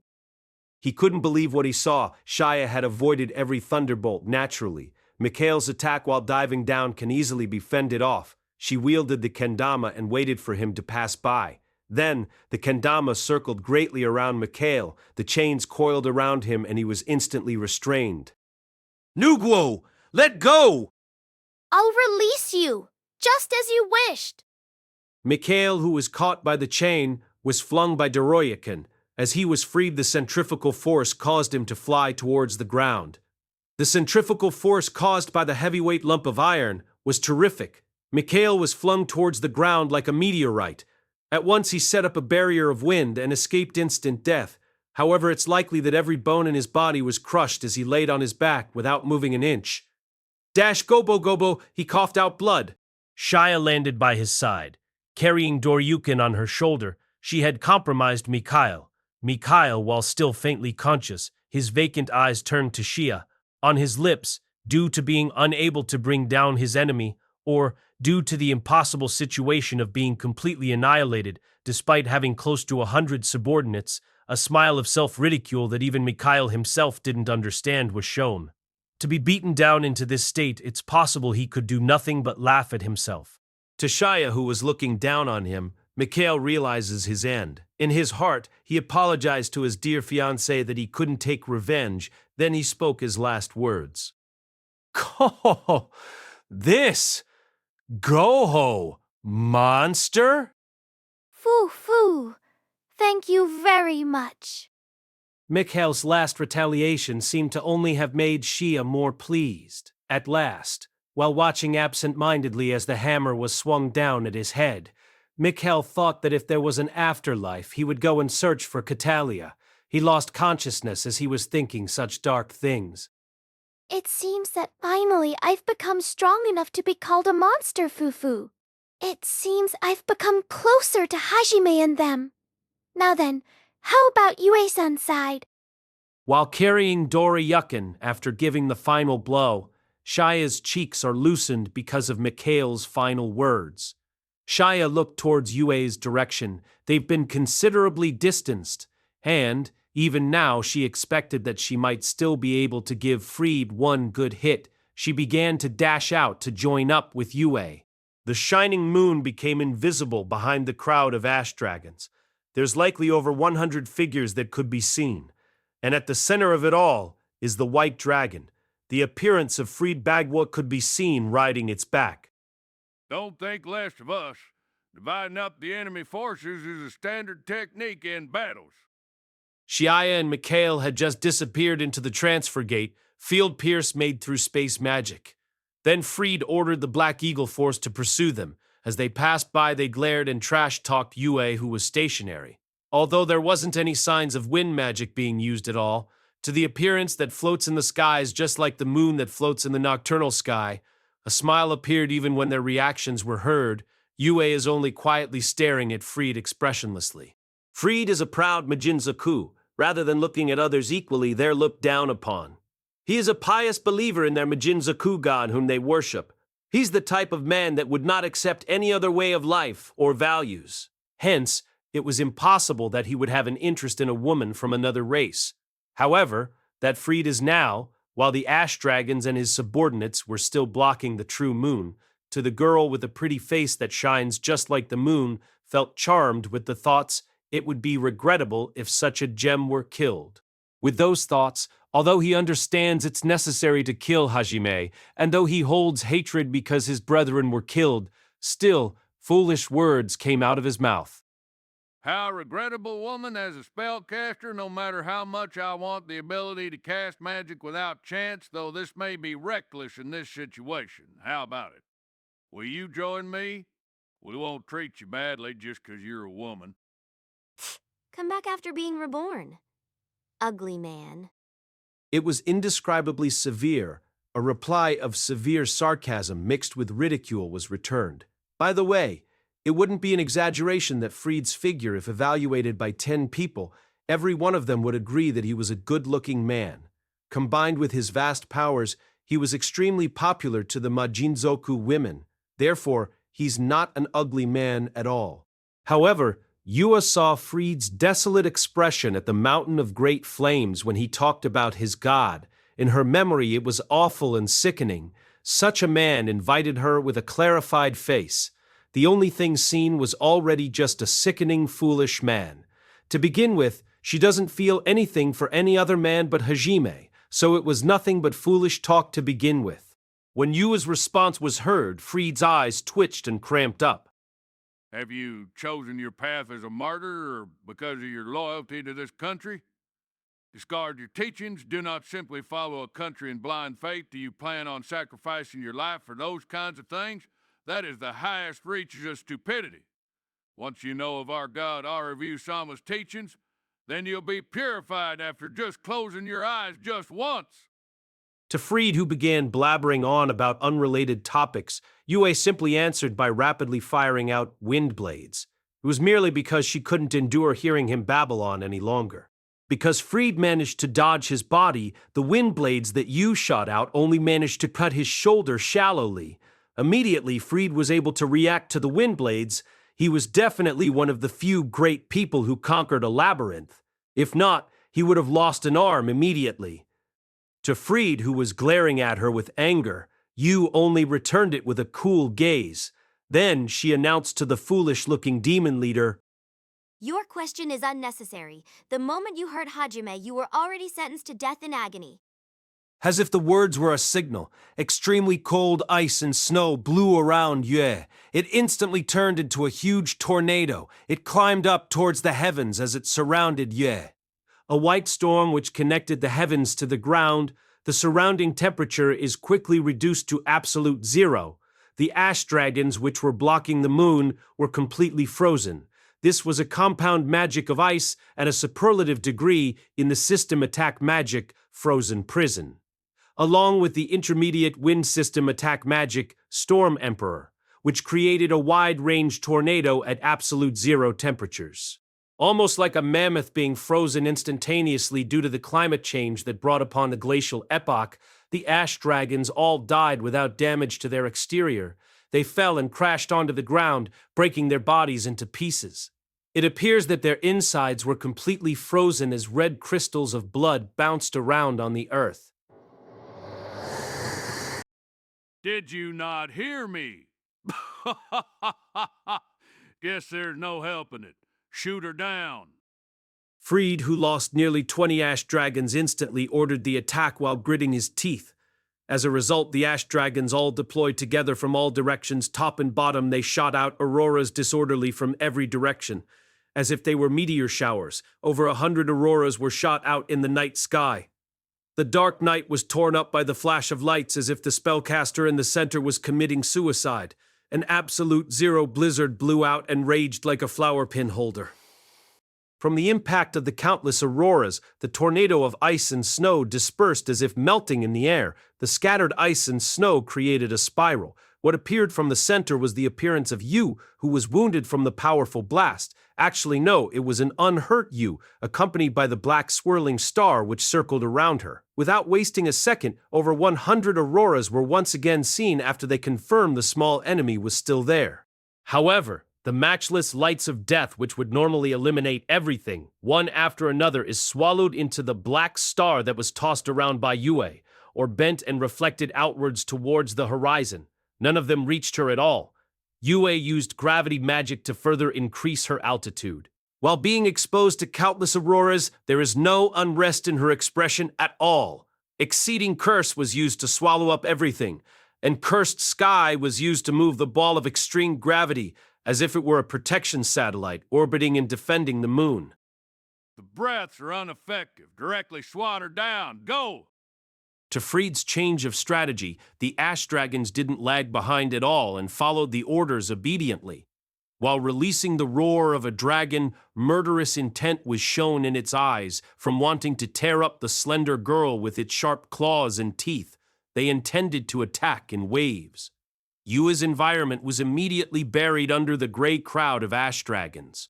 Yu, who was being confronted, didn't worry at all at the incoming ash dragon's murderous intent. She calmly closed her eyes while deeply concentrating. It could be said that it was convenient for the ash dragons that she wasn't moving. Their claws expand and their strong jaws spread open. At the moment where they thought that it would be impossible to escape death, while facing them, Yu's eyes opened up, and then her lovely thin lips voiced out, Beheading threads cut. At that moment, their world shifted in unison, like a mirror which had cracked. Countless lines are drawn out in the open space. The lines were purposely made adjacent to the starting point. And then, the ash dragons which were coming in succession into the cracked space, after stiffening for an instant, fell to the ground while hearing the sound of their scattering and spraying blood from their cut body parts that came into contact with the broken space. Space magic, beheading threads. Through cracking space and moving it, it's a no-brainer that it's a magic that will cut apart any object. By Yue's unseeable cutting magic, more than 30 ash dragons died without being able to do anything but scream out their last moments. Freed's expression trembles from the activation of space magic, motion speed, and development scale that were far from what he could do. What great ability! By chance, are you one of the people chosen by God? If that's so, then your rejection of my proposal is understandable. This misunderstanding, imbecile. It's extremely sickening, though. Freed sweats a good amount while nodding in consent. Hey, anyone could understand that she had an unpleasant expression. What a joke! Whenever I fight, it's always for Hajime's sake. Don't place me in the same group as you. Towards the harsh words, Freed, whose personality holds the gods in high esteem, love, and respect, couldn't imagine it and became expressionless. It appears that mentioning that was taboo for Freed. Rejoice, I won't be saying any more than this. We'll kill you and I will throw your corpse in front of that man. If I step on it, it may provoke some unrest. At that time, it would be that man's end. That mouth sure runs a lot. Can't you just show it through your actions while being silent? Ugly man. Towards the words that subdued his angry rant, multiple veins showed on Freed as he was ridiculed. Just as Yue had said, he decided to show it with actions. But it was already seen at Mountain of Great Flames. Freed issued instructions to a small bird-type demon that rode on his shoulder. Then, a part of the crowds of demons that had invaded and broke the outer wall of the kingdom's capital surged towards Yue from the ground. Yue, while protecting herself from the ash dragon's auroras with her gravity ball, summoned a thunder dragon. The golden dragon appeared from the dark clouds in the sky and let out a roar of lightning. It approached as the auroras from the ash dragons and Freed were being restrained by exceeding curse.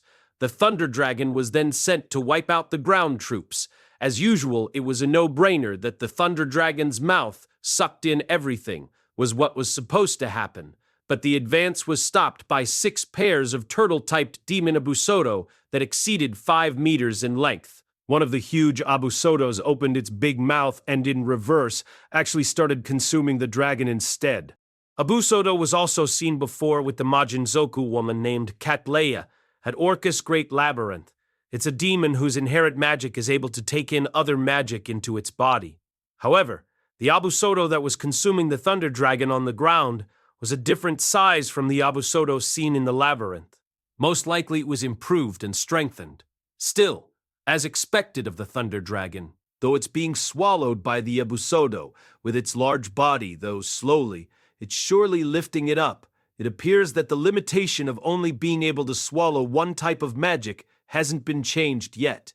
Even if the thunder is being swallowed, it cannot swallow the gravity magic.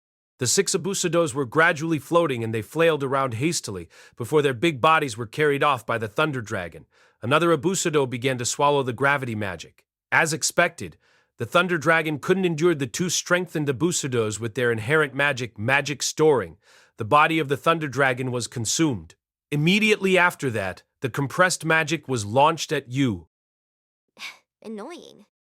Just like an anti-aircraft homing missile was launched from the ground, it accurately attacked Yu. You, who was using the gravity ball to the best of her abilities to block the ash dragon's and white dragon's auroras, immediately evaded by falling from the sky. I understood that you use strange thunder system magic. As long as Abusoto is here, your magic will be sealed off. Freed laughs while grinning. However, Yue isn't particularly worried, only quietly observing the Abusodos. Only after a short time, her eyes wandered in the sky while thinking something, and then concentrated on them again. Are you trying to tear space again? I won't be giving you that kind of time.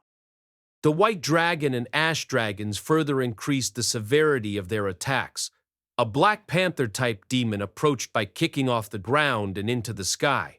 Although the storm of auroras were blocked by the gravity ball, most of Yue's consciousness was used to construct another magic. Her movements were lacking compared to before. There, the appearance of the Black Panther approached quickly from the ground. It began releasing countless tentacles. Furthermore, its sharp claws also bypassed the gravity ball, which was focused on preventing the auroras from hitting.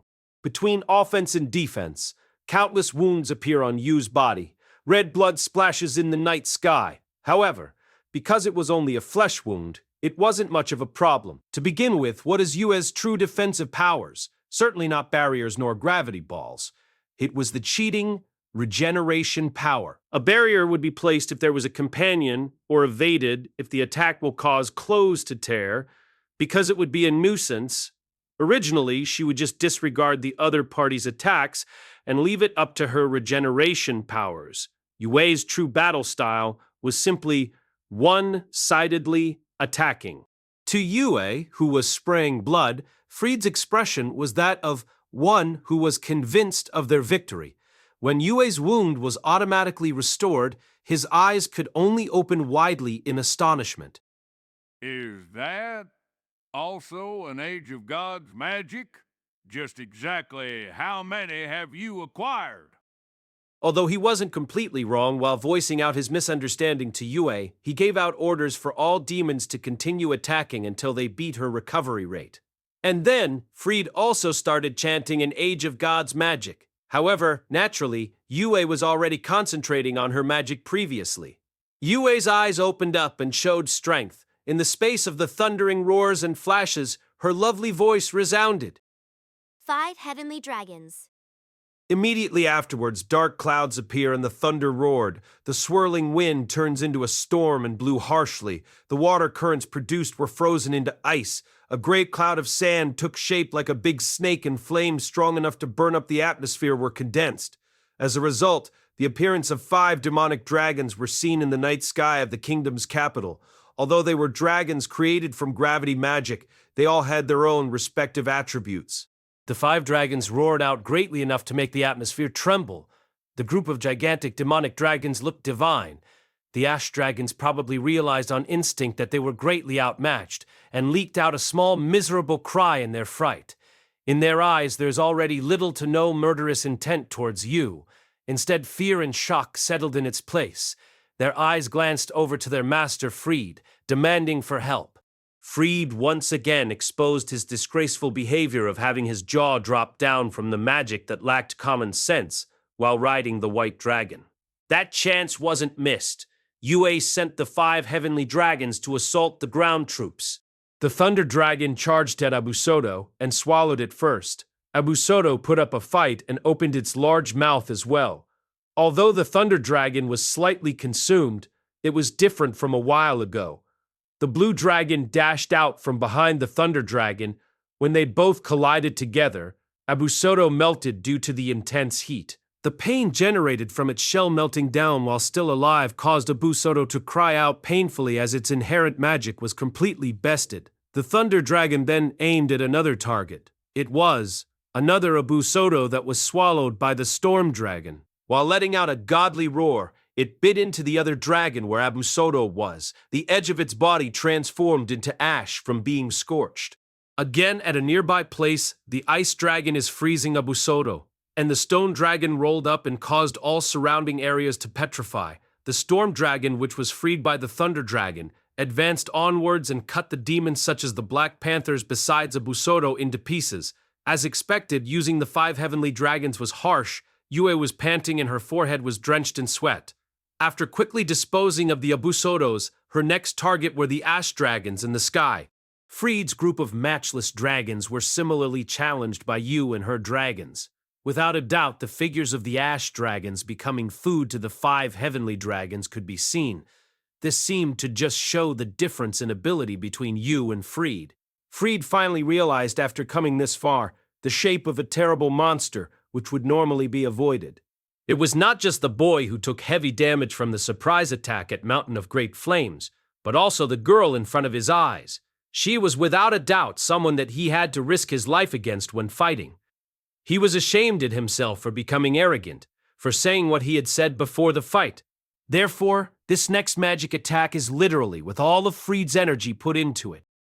That world which is always swaying, giant's iron hammer, roar of the dragons, army of trampling legs. Both worlds are never met. Hearing rumbles, bringing screams, it's God's sigh, it's God's grief. Thou be crushed with despair. Trembling heaven. Yue's thoughts, her cautiousness intensifies as she has knowledge of this magic. A defensive system was immediately thought up. The range of the blast magic was far too wide to evade in time, and all average defenses would be completely broken in an instant. After canceling the 5 heavenly dragons and the gravity ball, she immediately constructed space magic. This is because she has no room to spare resources on other magics. Yue, with the quick use of space magic, and simultaneously the space shrunk momentarily and caused a great explosion. Space itself exploded. Without a doubt, it had great force. Even the leftover ground troops and ash dragons were obliterated in an instant. It gouged out the earth and even blew away all clouds within the area. Space magic trembling heaven. Space is forcefully compressed. It's a magic that generates an extremely powerful impact from letting loose the compressed space. Minute, as expected, of Age of Gods magic. However, Yue had survived, even though she was at the center of the impact. Her clothes were torn in some places, blood dripped from her mouth, some of her internal organs were probably damaged. However, it was all too light compared to the impact that went off. Her slight injuries were also quickly healed. Normally, it had enough power to completely wipe out everything without a trace. The reason was because Yue had used the space magic restraining threads before Trembling Heaven activated. This was a magic that restores space. In use, it was inconvenient magic that could be used for defense and restraining. More so, its magic consumption wasn't at the point of wanting to tear out the whites of one's own eyes out. The space wasn't completely restored because it was instantaneously created, though Yue took some damage, other than physical restoration from automatic reproduction. Her clothes were also restored through reproduction magic. Her appearance in both the inside and outside were flawless. At the center of where everything in the surroundings were destroyed, a figure was seen bathing in the moonlight as if nothing had happened at all. It was an amazing combination of divineness and strength. However, there was one person who didn't doubt Yue's strength. He assaulted Yue from a blind spot. I knew you would withstand it. Monster disguised as a girl. Passing through the gate behind Yue, Freed, who rode on the white dragon, appeared while shooting out an aurora. Though Yue evaded the aurora by immediately falling, she could not dodge the white dragon's opened mouth as they intersected. It tried to devour her arm from the shoulder down in one go. The same day that disorder! Blood gushes out from the wound. The white dragon was unable to completely tear off Yue's arm when its sharp fangs sank down onto her soft skin. It tried to shoot out an aurora at point blank. It seemed to be improvised as Freed continuously shot out great magics. This time he was once again convinced of his victory. He turned to look at Yue in delight. However, the moment he saw Yue's expression, an unspeakable chill ran through Freed's spine. His eyes, full of delight, turned into fear, because on Yue's lips was a smile in the shape of a perfect crescent moon. Her thin pink lips easily stood out. The smile no longer showed the divineness that was shown a while ago. The moonlight which shined on Ye changed into one not of solemnity, but one of devilishness. Through the night wind, deep red eyes shining brightly between the gaps of her beautiful gold hair could be seen. You touched me? The chant of the Age of God's magic was quietly voiced from Yu's mouth. Destruction engraving. Immediately afterwards, in the night sky where the devilish moonlight pours down, the scream of two were simultaneously heard.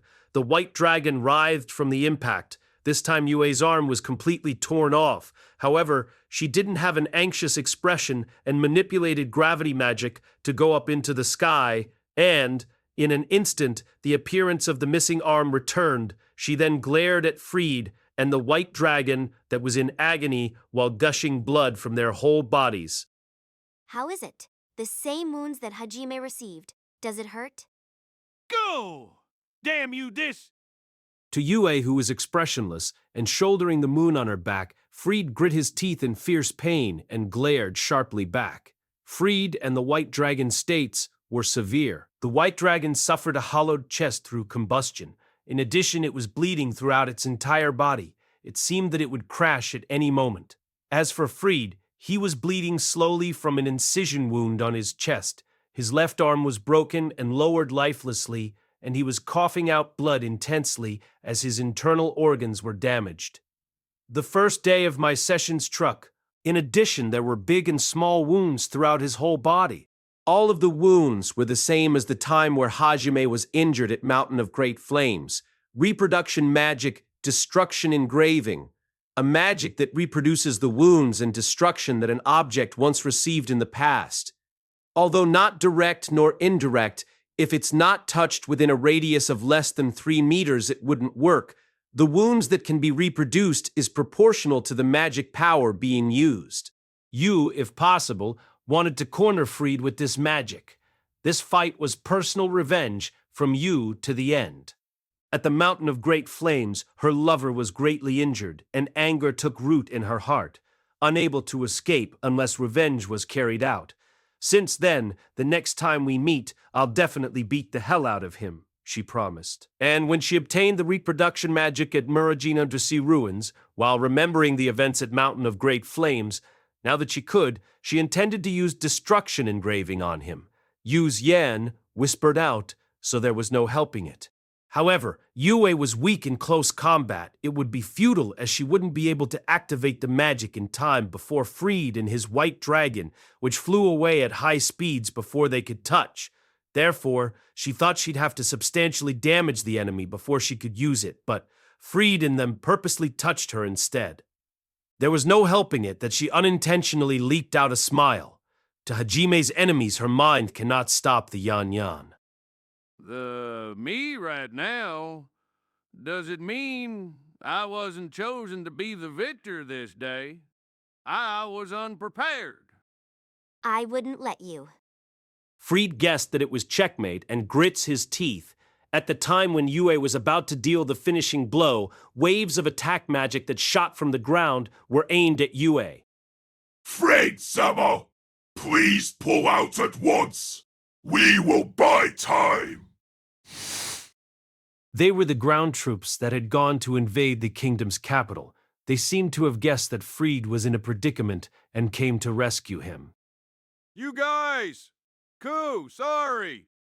The Majinzokus that came to the rescue, after seeing Freed and the white dragon covered in wounds, their eyes born hatred, they carried out suicide attacks without thinking about defending at all. Naturally, there's no way they could kill Yue with just enthusiasm. However, it seems that the very limited time earned was enough for Freed to open a gate. Immediately before the flame spear that Yue shot could pierce Freed and his white dragon, they both jumped into the gate and disappeared. Obstructed? Yu, after Freed successfully ran away, still coldly looked down at the Majinzoku, who attacked repeatedly while yelling, "You dare do that to Freed-sama!" The space magic, trembling heaven, that Freed used a while ago was used once again. Although Yu completely annihilated their snarling feelings in an instant, you could see some irritation on her expression. Her pent-up anger wasn't cleared. While Yue was taking deep breaths to calm herself, an unbecoming bright voice resounded on the battlefield. Yu-san, is that guy still alive? If he's alive, let me hit him once. Oh, what happened here? Was there a natural disaster?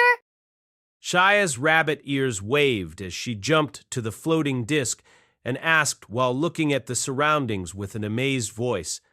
Shia understood roughly what went on from that single phrase. While being slightly surprised at Freed's unexpected tenacity, she soothed Yu with a wry smile. And while waiting to replenish their magical powers, they exchanged their information. Then, an explosion occurred in the corner of the royal palace. Following that, a huge pillar of light poured down from the sky. An impossible scene of the large army of demons consisting of tens of thousands that were outside of the outer walls were completely obliterated. Then they looked at one another. Hajime. San. The two answered at the exact same time. For the time being, should we go to the royal palace? Shia and Yu concluded that the perpetrator of the lack of common sense was Hajime. They smiled as they glanced at the huge crater where the demons had vanished. Together, the two went to the royal palace where Hajime would be. Silver wings fluttered under the moonlight. However, it was not to fly. It was to shoot out magic bullets made out of silver feathers which leaked out murderous intent from the silver wings. The magic bullets of silver held terrifying power along with the ability to continuously fire at will. The darkness was torn up in the sky 8,000 meters above ground, and a great number of flashes of light pours onto its target. What stood up against it was a steel weapon which sparked out bright red light. Every time the monster who crushed all his foes released a roar, the silver feathers that came flying in would scatter tragically and disperse. Although they were well-calculated trajectory shots, it's meaningless if they all get knocked down in one blow. A hole was created in the barrage which could be mistaken as a wall. What was needed was the courage to progress. That was how the perfect evasion was carried out. Yeah. An out-of-place lovely voice resounded from the situation which gambled their lives. It was Hatanaka Aiko-sensei who couldn't endure any longer and released an improper voice. Hajime used Metsurai to shoot down the large barrage of silver feathers that God's apostle Nointo shot. Aiko was being held by his right arm and he continued to dodge at the very last second. She experienced her first dogfight in her life, flesh and blood version. Sensei, keep your mouth closed. You'll bleed like crazy if you bite yourself. Even if you tell me that, I bit myself. Hajime's advice was in vain. Aiko immediately had tears in her eyes. Actually, no, she already had tears in her eyes at the start of the air battle, so it wasn't only because she bit herself. Hajime as well, because Aiko doesn't particularly have high physical strength. In order to avoid using intense movements, he used light speed. He knocked down the oncoming barrage and dodged with minimum movements. However, the movements were still more intense than a roller coaster. Aiko was already in a groggy state. However, he couldn't just go ahead and toss her away either. Noito's merciless attack gave no room for Hajime, who was holding Aiko, to do that. Plus, as soon as he threw her, the attacks would likely be aimed at Aiko. Fighting with Aiko behind him could work. However, moving together while holding her would be the better choice. Besides, this situation won't be continuing forever. A reliable companion should be coming to their rescue soon. Hajime used Schlag to shoot down the silver feathers which surrounded them from all directions while evading. Hajime spoke to Aiko, who had shut her eyes tightly and was clinging tightly onto him. Sensei, hold on for just a bit longer. Right now my companion is heading here. When that fellow gets here, you'll be able to get to the ground. All right. But what about you? Of course, I'm gonna kill that arrogant person. I'm sorry for holding you back. While grinding her teeth, she was aware that she was literally extra baggage. Hajime embraced Aiko closely and performed a somersault. In the inverted world, the silver bombardment passed over Hajime's head. The flash of light erased the upper part of the isolation tower, which Aiko had previously been held captive. Again, a shriek was let out. However, it was drowned out by the shock waves. While pressed onto Hajime's chest, his heartbeat could be heard and wasn't erratic at all. Aiko understood and obtained a strange sense of security from hearing it. Really, what am I thinking about in this situation? She rebutted herself, however she gave in and clung on to Hajime with even more strength. Don't worry about it. I've expected an unreasonable situation since the beginning. Bullshit. You'd go that far, just for me. Huh. Of course, Hajime meant that in the sense of colliding against the church for the age of God's magic, not in the sense of helping Aiko, just that Aiko, who was drunk from the situation, splendidly misunderstood its meaning, and, in a situation where she was being embraced and protected, further increased her misunderstanding. It's necessary that she wake up quickly. So, you still have room to talk, irregular. Nuguo? Immediately after the exchange of silver bombardments and barrage of silver feathers, a mechanically cold voice sounded out within striking distance of Hajime's side. At once, he used his artificial arm to shoot out behind himself from the elbow. He also used the recoil to turn himself around. What jumped into his eyes was one large sword used to defend the attack, and the other large sword was swung sideways. The large sword was 2 meters in length, 30 centimeters in width, and cladded in silver light. Just being there was enough to make you feel a sense of overwhelming intimidation being released from it. And its ability that it bears is also quite merciless. After all, it was clad in the silver inherent magic, decomposition, that Nointo used. It would be against the rules to even touch it. However, even if he knew that, he couldn't perform any unreasonable movements, because Aiko was still there. Hajime immediately used Schlag to hit the center of the large sword to divert its trajectory and allowed himself to fall backwards. With that, he just barely managed to dodge it. The large sword passed by and grazed his bangs, which caused him to break out in cold sweat. He instantaneously used his artificial arm, Schlag, and Vajra. The Azanthium managed to hold off against the decomposition, but it's inevitable that it would take damage every time they came into contact. This time around, Schlag's surface was scraped down slightly. If the same thing is done over and over again, it'll probably be destroyed quite fast. Nointo didn't stop the centrifugal force caused by the large sword. While rotating, the moonlight was reflected and caused her silver hair to glitter beautifully.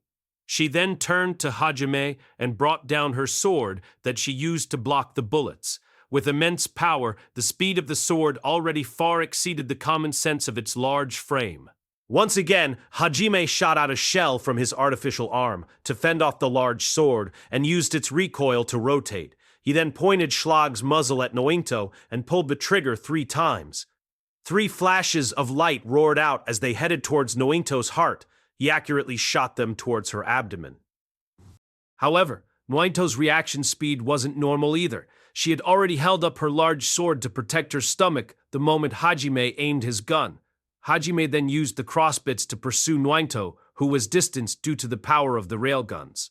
The loaded exploding slug bullets gave out a wave of bright red ripples in the night sky, and it created a terrifying shockwave. Although Nointo managed to easily negate it with her silver wings, just as Hajime planned it out, they were distanced from one another. Hawa, what? How did...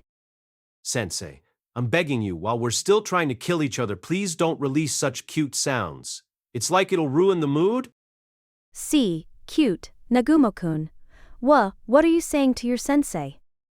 They were in a super high-grade battle where victory or defeat could be settled in the matter of seconds. However, Aiko's cute screams would be heard in intervals. Hajime's vigor was being cut down each time. "You're surprisingly comfortable while being protected," was said while looking at them suspiciously. Actually, half of that was correct. Aiko had never thought in her wildest dreams that she would feel so secure while being embraced by Hajime. Even while holding extra baggage in order to overpower you, as expected, you are too strong. You're not a suitable piece for my masters. Well, I'm glad. Finally aggravating the neats, being called an unneeded nuisance and unqualified piece is of the highest evaluation. Thanks a lot. It's useless if you're trying to make me angry. I have no emotions. Huh? What are you saying? Those were obviously my real feelings. Nointo expanded her wings and steeled her eyes, then posed her twin swords in a cross. As she said, there really were no feelings. Was it just a useless conversation then? In Hajime's eyes, some anger began to swell up. His useless thoughts were then omitted immediately.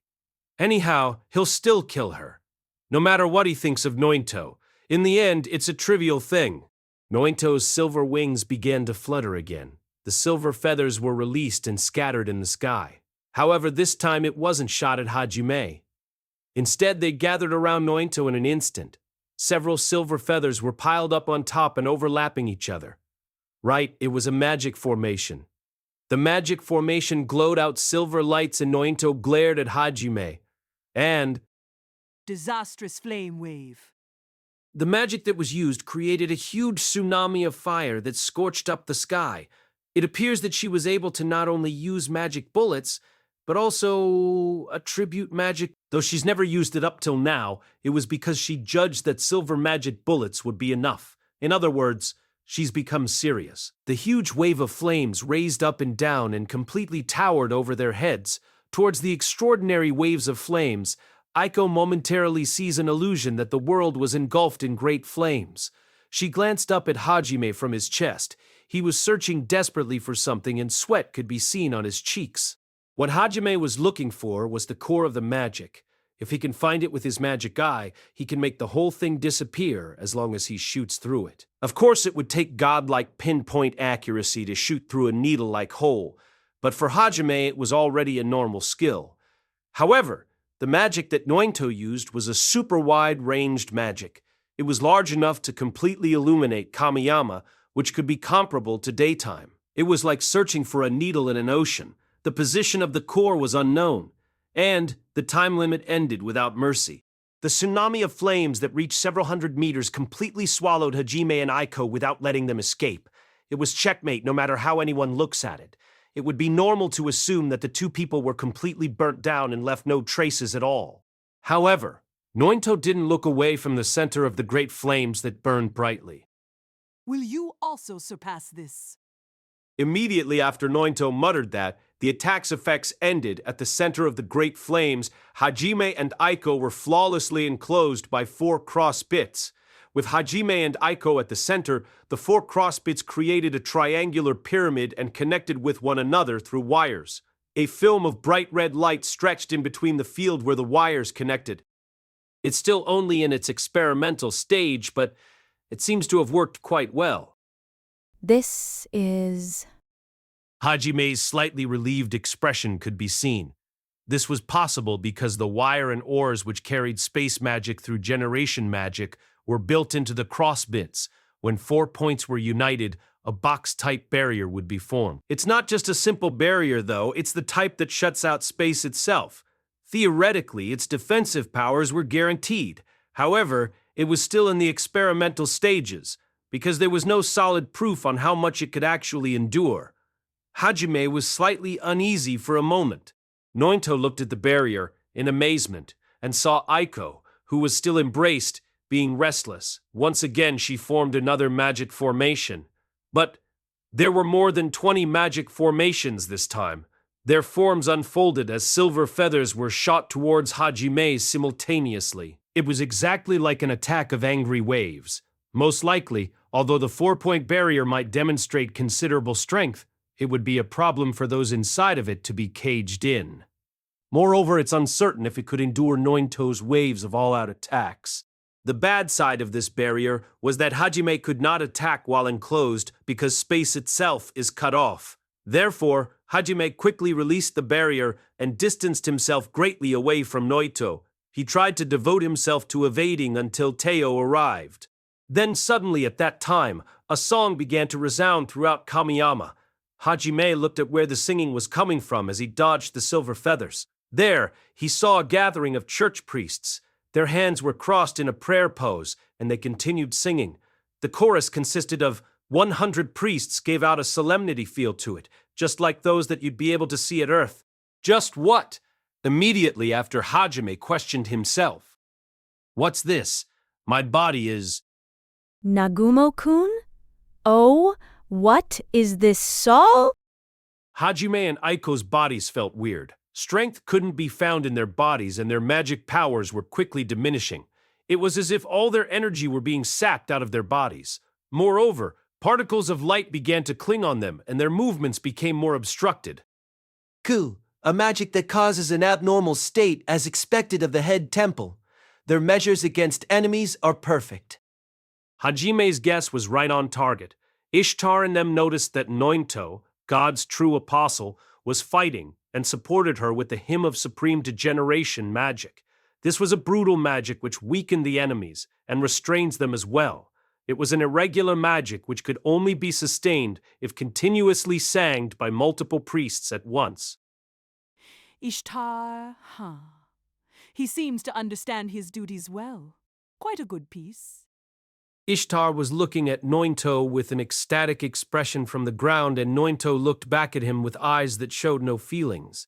If you looked at Ishtar's expression, you'd know right away that he wished to cooperate with Nointo, and it seemed to also be the height of his lifetime. Certainly, it was a convenient existence that moved along with God's will. Ishtar and the other priests aside, currently the magic invoked was definitely a troublesome one. Hajime gradually lost his powers. While supplementing it with his huge magical powers, he managed to dodge Nointo's attack. However, it was obvious that his reaction time was cut down drastically. And while continuing on with that body state, Nointo's attacks weren't letting up at all. Several magic formations formed around Nointo, and lightning bolts came dashing out. It rushed towards Hajime while drawing irregular movements in the sky. Hajime shot through the lightning bolt's core with Schlag and they dispersed. However, he couldn't get rid of the electrified air caused by the lightning bolts, and they got shocked a little. Momentary stiffness. However, that was a fatal chance against Nointo. Nointo moved in at super speeds and crossed her twin swords together. Due to the momentary stiffness from the electric shock, Hajime's reaction was slightly delayed. He somehow managed to divert a blow away using Schlag, but the second blade couldn't be avoided and it sank into his shoulder. Gee! While raising a painful voice, he flipped his body by using the outburst from his artificial arm. While using aerodynamic, he desperately attempted to get outside of Nointo's sword range. Naturally, her severe sword attacks didn't allow him to have that much free time. He made the crossbits self-destruct and managed to distance himself away from her. Nagumo-kun! I'm all right, so be quiet. Blood dripped down from Hajime's shoulder and onto Aiko's cheeks. From the shockwave that the crossbits created, Vajra was used to defend themselves. Although Aiko didn't get hit much by the impact, she desperately tried to keep her consciousness and raised a worried scream towards Hajime. But Hajime no longer had time to worry about Aiko. While replying coldly, Nointo began to shoot out silver feathers. Hajime used Vajra, Air Claw, and Schlag to bring them down. Because of the particles of light, his body felt sluggish. It wasn't possible to evade everything after all.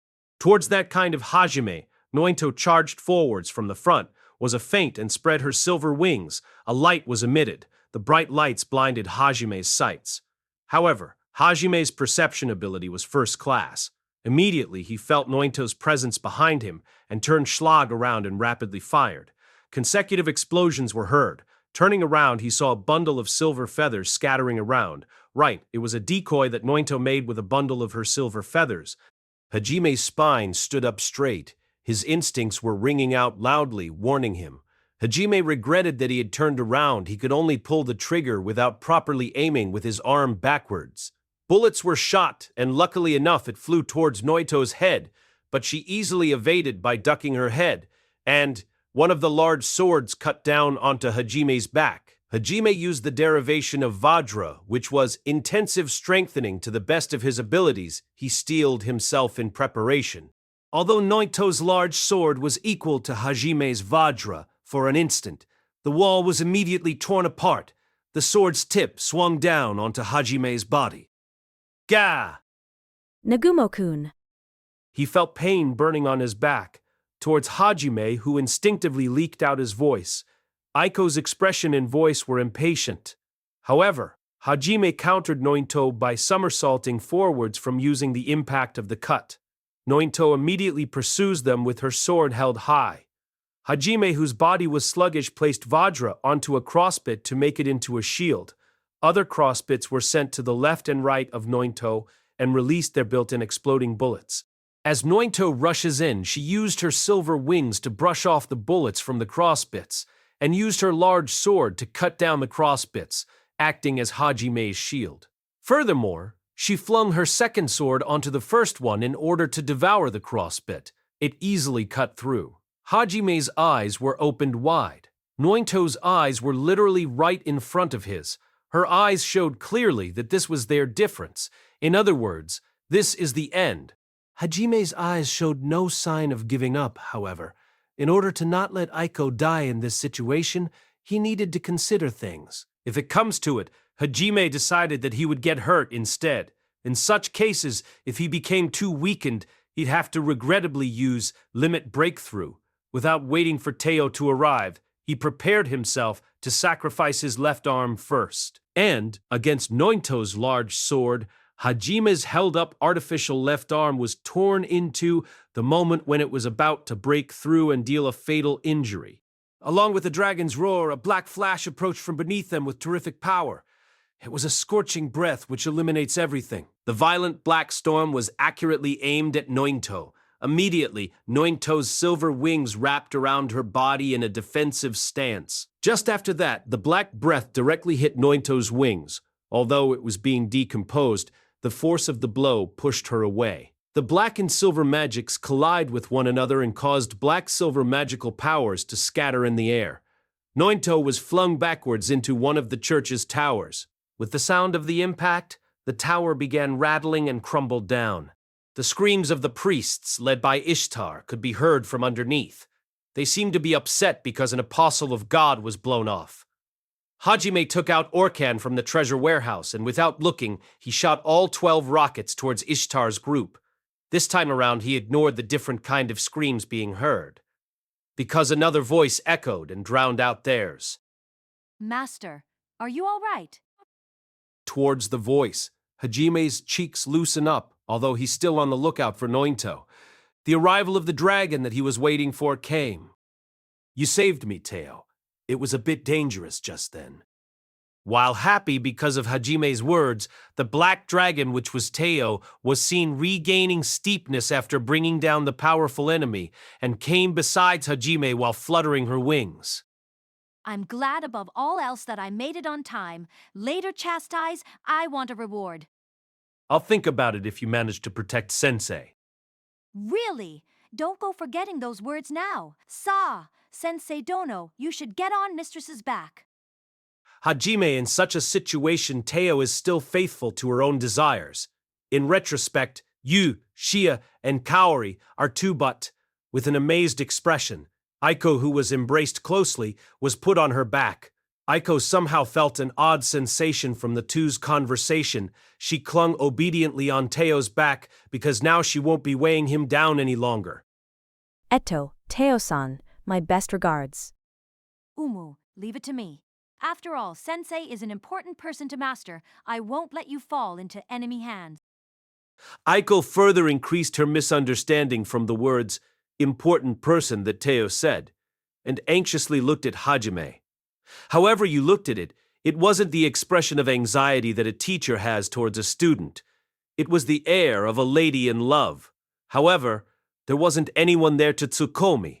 And, at that time, the tower which Nointo plunged into blew off from the ground with a roaring sound. A thick cloud of dust danced around, and from the wind pressure of Nointo's silver wings, it was all blown away and showed her unhurt form. Teo's breath didn't seem to be able to pierce through the silver wings' defenses. However, I'll come back to help after Sensei Dono's safety is secured. At the very least, Mistress will do something about the people of the church. Towards Hajime, who was already staring at Nointo with intense bloodthirst, Teo managed to guess a while ago the cause of the magic which was weakening Hajime, she reliably declared while staring at Ishtar's group. Hajime continued to focus on Nointo. When those words were heard, Hajime simply nodded once and then charged fiercely towards Nointo through the air. Nagumo-kun, be careful. Please. Fumu?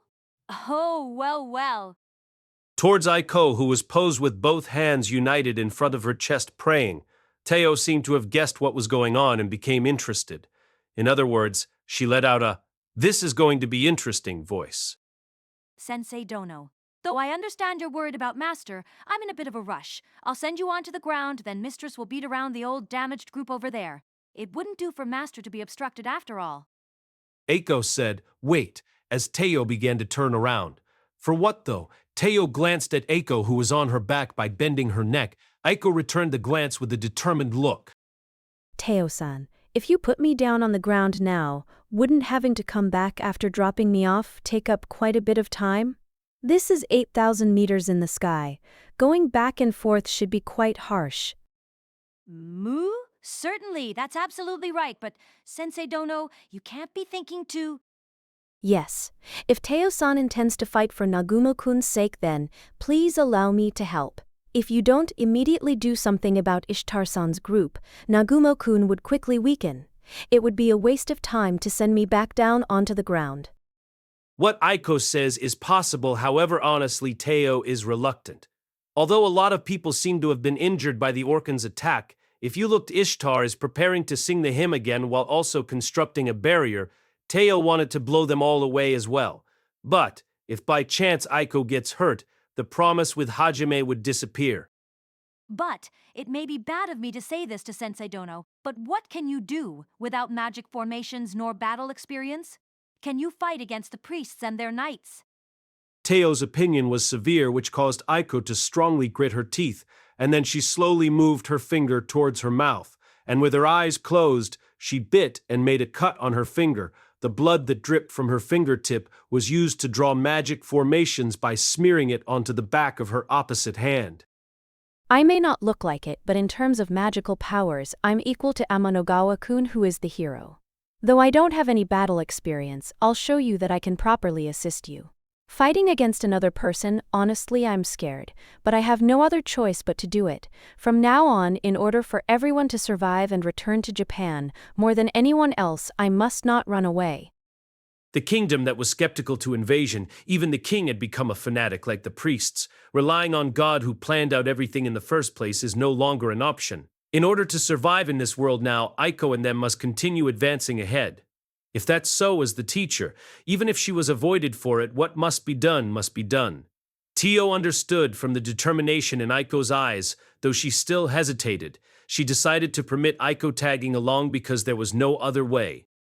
It's inevitable if you've already made your final decision. If it's Sensei Dono's will, then Master wouldn't have any complaints. As you wish. Shall we blow up those fools together? Yes! Aiko's tension and fear, and the answer which made up the decision that signaled their movements, appeared. Teo flew towards the great church which symbolized the priests in a quick dash. Their enemies were the priests and temple knights, which were made up of hundreds of people. Now, a different tag team named Teo and Aiko challenged this world's largest religious head temple. Wow! The first blow was with Schlagen. A bright red spark gushed out. The bullet was shot out at super speeds that contained ferocious destructive power from the monster's weapon and straight towards its target. The bombardment of bullets specialized in penetration, which even pierced through Teo's breath from up front. As expected, Nointo decided to evade rather than using decomposition from her silver wings to stop it. She twisted her body as she fell, and while she avoided the bright red flash which went over right above her head, she rushed at Hajime at a dreadful speed. However, he read through her attack and had already placed crossbits in the way they fired, exploding slug bullets, and in the direct hit, they released a roaring sound. Noito noticed the bright red ripples coming from the exploding slug bullets. Did she consider that her silver wings wouldn't be in time? She used her large sword, which she held in her hand, to intercept them. The large sword was swung at godlike speeds. It abruptly cut through the bullets into two, as if they were butter. What was decomposed was the magic power that was inside of the exploding slug bullets, though. However, it wasn't possible for just a swing from a large sword to cut through everything. Bullets were shot from both the left and right sides, and shockwaves were released. Although its power has decreased, Nointa was exposed to a direct shockwave, and momentarily her movement stopped. In front of her bosom was Hajime, who closed the distance within that instant. By using quake legs in the air through use of aerodynamic, he began compressing power into his left arm, oscillation pulverizer, and the mechanic bursting shotgun, and with the full extent of his power, impact conversion was poured into grand arm and the huge magic was released. Nointo immediately used her 2 large swords as a shield. One of the large swords was used to block the fist before the impact was fully released.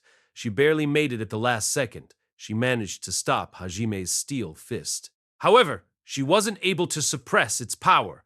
Gah! The colliding of metal resounded out with a terrible roar.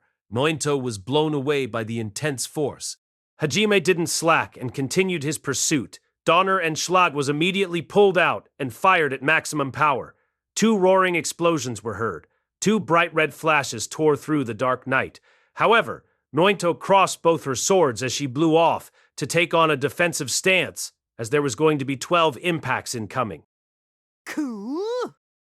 For each attack that Donner and Schlag shot, the fast attacks were only heard as one attack. With super pinpoint precision, every bullet landed in the same place. Simultaneously, Nointo groaned with every one of them. Her large swords trembled from the impacts and dash picky. An unpleasant sound was slightly heard.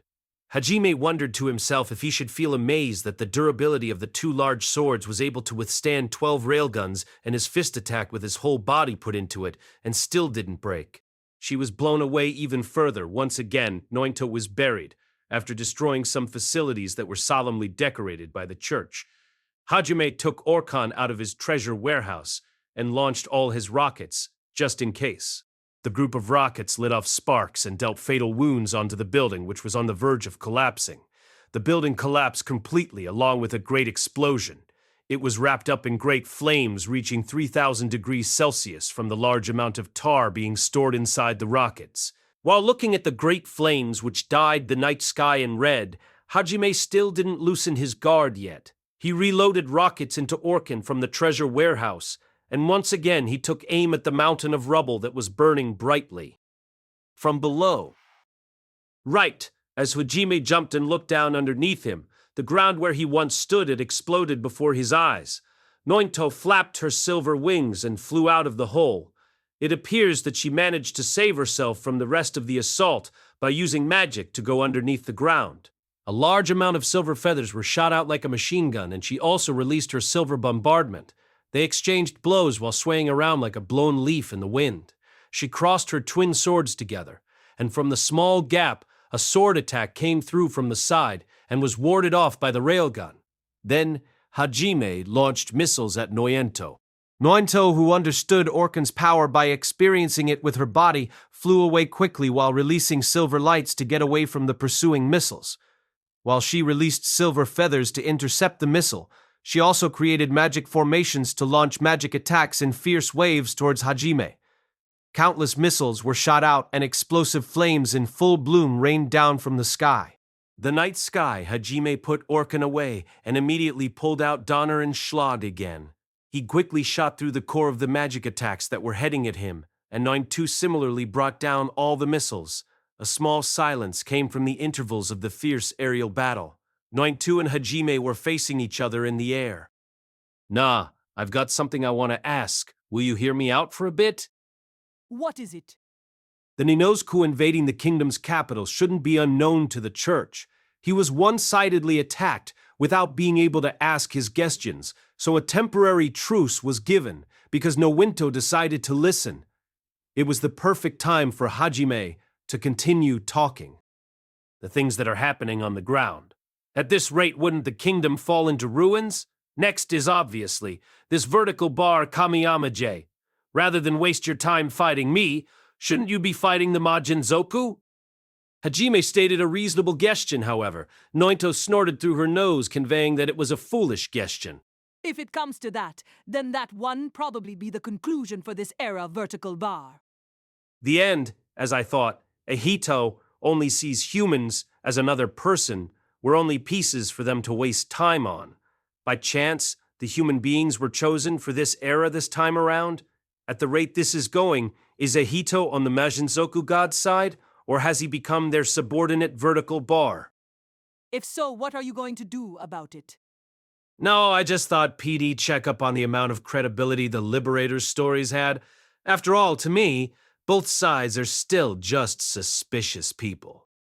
Naito's eyebrow twitches when she heard that her master was called a suspicious person. However, Hajime didn't worry about it and continued talking with a smile. Nah, if PM in the way, why don't they just send me back to my former world? Also the heroes as well. If the kingdom is to be wiped out already, wouldn't that mean that they didn't have much of a role at all? Your request is rejected, irregular vertical bar. Can I hear the reason? It's because the Master wishes for it. The Master desires your death, irregular.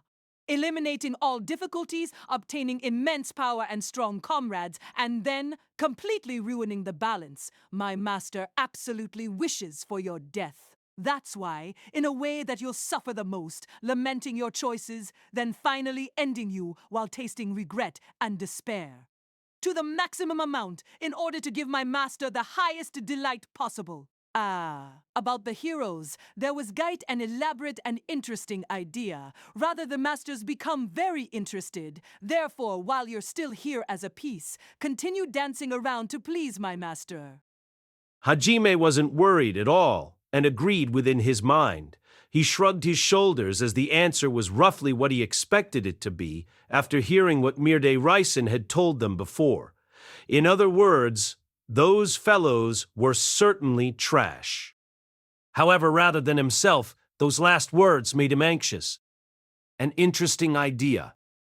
It's not necessary for you to know, as you'll be dying very soon. Vertical bar. The talk had ended. Nointo immediately shot out countless magics and silver feathers to resume the battle. Moreover, its power was on a whole different dimension from a while ago. The power that a single feather had was roughly comparable to the railguns, and every magic attack was near infinite levels of power. If you looked closely, every part of Nointo's body was clad in silver magic, and it came with an overwhelming intimidation. It looked just like the limit breakthrough that Hajime and Koki used. While holding his breath against the extreme waves of attacks that consisted of overwhelming power, Hajime held Metsurai in his right hand and Schlagen in his left, and continued to fight back. Metsurai roared and shot out 12,000 bullets per minute, which completely negated the silver feathers and magic attacks. Meanwhile, Schlagen's bullets pierced through in a single file line towards Nointo. However, Nointo's movements while clad in the silver light was incomparable to what it was before. The moment Schlagen's bright red bombardment pierced through Nointo, her body vanished like haze and appeared several meters away. Nointo had caused a mirage of afterimages due to her sheer speed of dodging the bullet, and her body continued to slightly blur as is. Hajime read ahead and used crossbits to shoot exploding slug bullets. However, once again they only shot through her afterimage. Nointo, who completely disappeared, Zazazazazazaza, created afterimages in the next instant and appeared behind Hajime. And like a spinning top, she swung her twin large swords and spun along with its centrifugal force that contained immense power.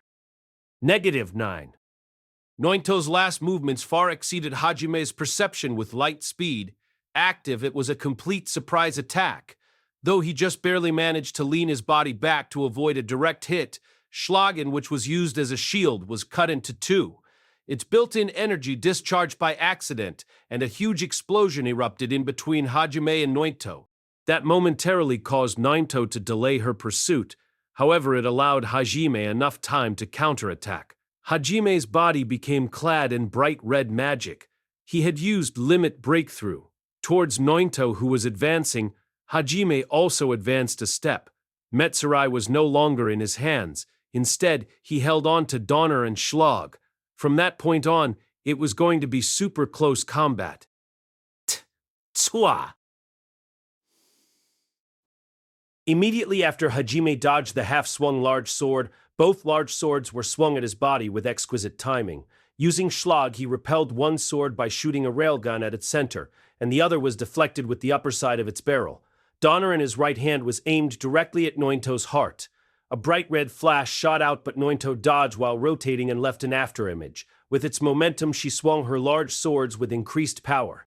In order to oppose the decomposition, Hajime applied a heavy concentration of intensive strengthening from Vajra onto Schlag, which was several times its normal density. Rather than going against the full brunt of the attack, he used Schlag to deflect the first sword upwards. And towards the second large sword that was swung horizontally, he received its blade with the muzzle while still clad in intensive strengthening from Vajra and fired as is. With a flash of light, an explosion sounded out, and the second large sword flew away. They were both within point-blank distance, and while dodging and diverting their opponent's weapons, they forgot to breath as their fierce attacks continued, without being able to deal a fatal blow. Just be careful. They don't take kindly to people who can't handle themselves. Just be careful. They don't take kindly to people who can't handle themselves. Unaware, Hajime and Nointo began to shout out. One tendon or a nerve line, with just one misstep, death would settle in at the next moment. There was no time to pay attention to each other's attacks. They only relied on their experiences and instincts while swinging their sword and firing their guns, which shaved off their lives a little bit at a time. The silver sword left a trail of light through the dark night, and the bright red flash flew in all directions like blood spraying.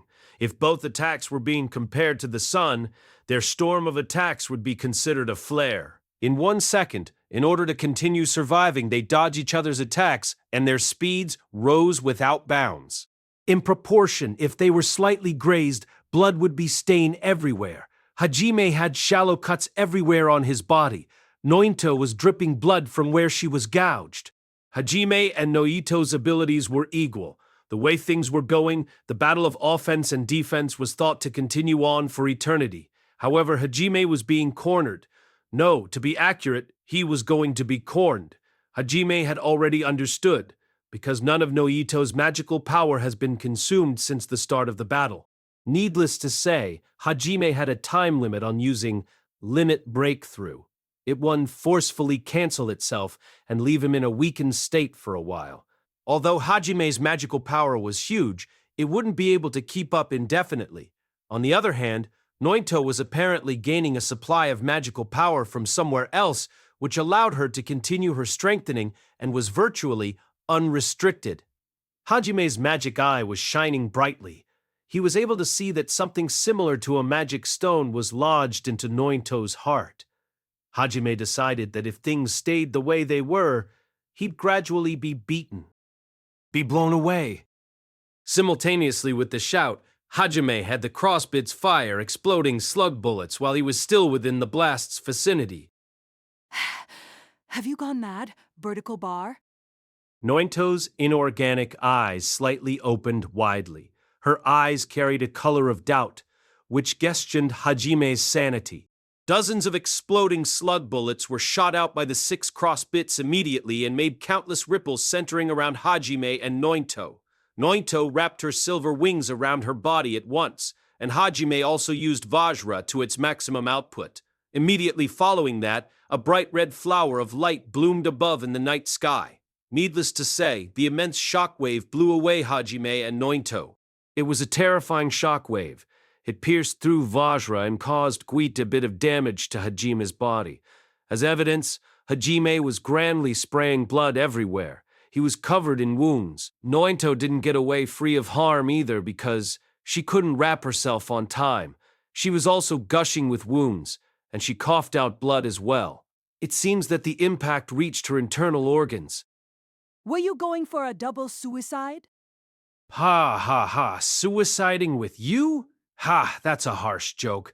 Only say those lines if you're a good woman and my lover vertical bar. Noito unintentionally had eyes of doubt from the rash attack. Hajime replied jokingly while breathing roughly. It had a hint of ridicule for wanting to be together with her as a friend for their last moments. Hajime then took out a new weapon from the treasure warehouse, and then he threw out cards which flew at high speeds. Soundlessly, you would likely lose sight of it if you weren't paying attention, even though it should be there. However, Noito hit them away as if they were nothing with her large sword.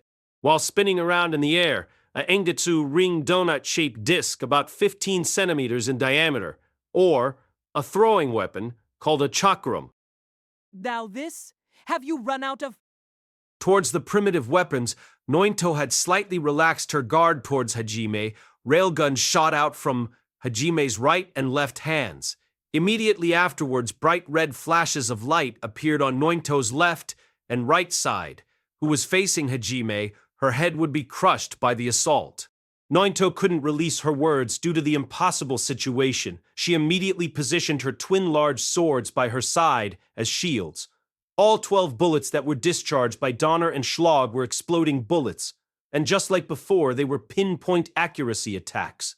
Why did the bullets shoot out from completely different directions and had Nointo pincered? That was because of the Engetsu rings that Hajime threw out earlier. The Engetsu rings had sign interception and air claws built into them through generation magic, although they're a stealthy and assassination-type throwing weapon. More than that, it was an artifact with a special effect. Its gate function was what made it possible to kill the Cleone, the immortal monster, at Vertical Bar Marugini Undersea Ruins Vertical Bar. In other words, the vacant hole in the Engetsu ring is directly connected to the same space with the other Engetsu rings. If you shot a bullet through it, it would jump through space and appear out from the hole of another Engetsu ring. Of course, he's also able to remotely control them, just like the crossbits. Protecting her head were her twin large swords, the exploding bullets that calculated Nointo's every move, jumped through space, every bullet left no gaps and reached their intended targets. A terrific shockwave surged out. In the next instant, along with the sounds, Nointo's large swords broke down from the middle. Nah? Why from just this much? Though she said that, there was no feelings in her voice. However, Nointo was openly surprised. However, she herself probably didn't notice. After Hajime released the first pinpoint shots, ever since they were in the middle of their extreme close combat battle, he had continued to aim all impacts towards the crack that had appeared on Nointo's large sword rather than at her actual body. Simply because they were equal in ability, he was waiting for the chance that would come along with breaking her weapon. Hajime certainly didn't miss the chance that Nointo gave him. He took out a new artifact from his treasure warehouse and threw it continuously. Nointo had no time to dodge the 10 artifacts that were thrown out at high speeds. At once, she tried to fend them off with her broken large swords. However, that was a bad move against this artifact. What was thrown out were round oars with wires attached to them. It was a capturing tool called a bola, which was commonly known as a throwing weapon. Usually, after hitting its target, with enough centrifugal force it'll start rotating. Because it had built-in induction stones, it could easily achieve enough speed when thrown immediately. And naturally, the thing that Hajime created was not just a simple bola. Okay, Hajime created was not just a simple bola. I can't move. The handles of Nointo's large swords, both her arms, waist, and feet, were entangled by the bola. Meanwhile, the spherical oars produced auripole as they floated in the air. That was due to the effect of space magic, which was created through generation magic. The weights are fixed into space itself, thus the captured object is also fixed in place. In the first place, Nointo had the decomposition ability, so he had less than 10 seconds before she manages to actually break free. Moreover, it wasn't possible to restrain her wings because they were composed of her magic, so she would probably just reuse her magic to create new ones. As things stand, the silver wings will likely remove the constraints fairly easily, but Hajime's aim is only several few seconds. A one-hit kill, the strongest possible blow that he could dish out in these few seconds. Hajime pulled out a large cylinder weapon, which measured up to 2 meters in length, particular sound, and charged with bright red thunder sparking out. Then he charged straight towards Nointo. Nointo leaked out a bitter voice and wrapped herself with her silver wings like a cocoon. Silver magic containing decomposition shone out brightly. It looked exactly like a moon. Hajime slammed Pile Bunker directly into that beauty and created a terrific shockwave. Immediately after that, its newly added space fixation function activated and 4 arms appeared. Pile Bunker was fixed in place while going against the decomposition. The bright red sparks were already at critical stages and rampaged intensely. Endure it if you can, Vertical Bar. Hajime's lips were smiling fearlessly, and his eyes were glaring with murderous intent. The bright red magical power of limit breakthrough shined more and more. Soon the silver moon was completely dyed into a bright red moon. Afterwards, an invisible impact surged out from the pile bunker's exit hole. It was the function which caused space vibrations built into the exit hole.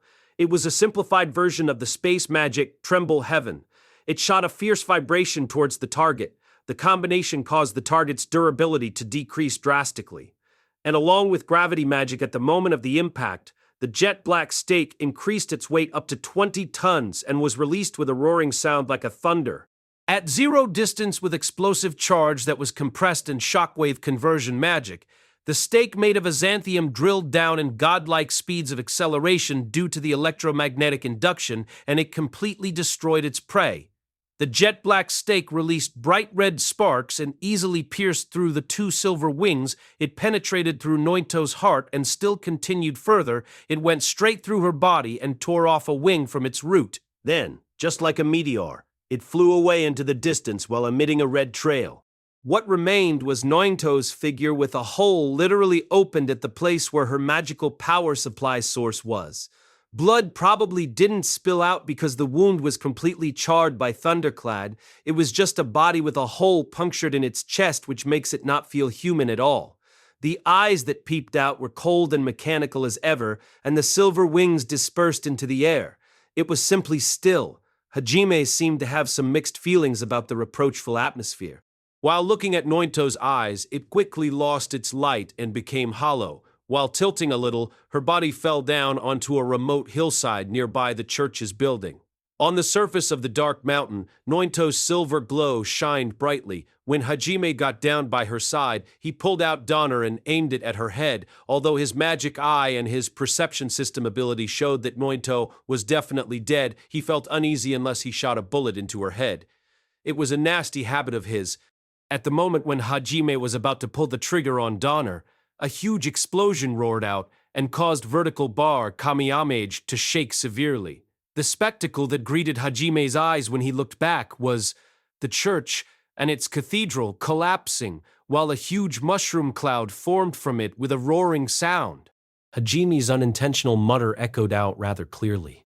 Unintentionally, Hajime voiced out as he watched the huge mushroom cloud that scorched the night sky. A long time ago, while stunned, he remembered a scene from a war documentary that he saw on TV. Then suddenly a telepathy came.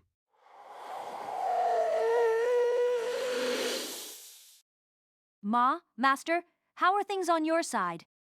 Oh, Teo, huh? No, things on this side just ended. Fumu, that's great then. As expected of Master. We've just finished up on this side as well, but can you join up with us? No, something amazing just... We already know of the cause, or rather, it's Mistress and Ko's fault. What was that? For the time being, can you join up with us? Ha, I got it. It seems the cause of how the church's head temple completely collapsed is known. Just what Hajime quickly moved to meet up with Teo while his cheeks cramped up. While going up into the sky, Teo's black dragon form was quickly discovered in the air at a distance away from the mushroom cloud. And, in Hajime's eyes, Aiko, who was riding on Teo's back, had an kind of feeling with panicking emotions reflected. The question, why is Aiko here, appeared within his head. Judging by Aiko's personality, she most likely begged Teo to stay and cooperated instead of running away in order to help Hajime. Rather than that, it's obvious that Aiko was in a worried state of feel, went and done it now Vertical Bar kind of feeling. Sensei, Teo, you both seem to be fine. Na Nagumo-kun, thank goodness you were safe. Really, thank goodness Vertical Bar. Master, Umu, for a moment there we thought that you were dead, but you're still alive. Geez, as expected of Master Sensei Dono. I didn't expect Mistress's dragon breath to completely eradicate the entire church itself. It was heavenly brilliant. Towards Teo's words, Hajime could only blink, and, with a "it can't be" expression, he turned towards Aiko. Sensei, just what exactly did you do Vertical Bar? That's not a typo. She's flustered. Wrong. I didn't mean for this to. The church's barrier was a pretty strong. If Teo-san's breath's power was increased then, we only intended to break the barrier, but… Although Aiko leaked out a sigh of relief when she saw Hajime's appearance, she began to panic again when Hajime asked her questions. It appears that this is what you get when you ask a panicked Aiko questions. Aiko, while riding on Teo, was determined to fight so that Ishtar's magic which caused an abnormal state wouldn't be used on Hajime.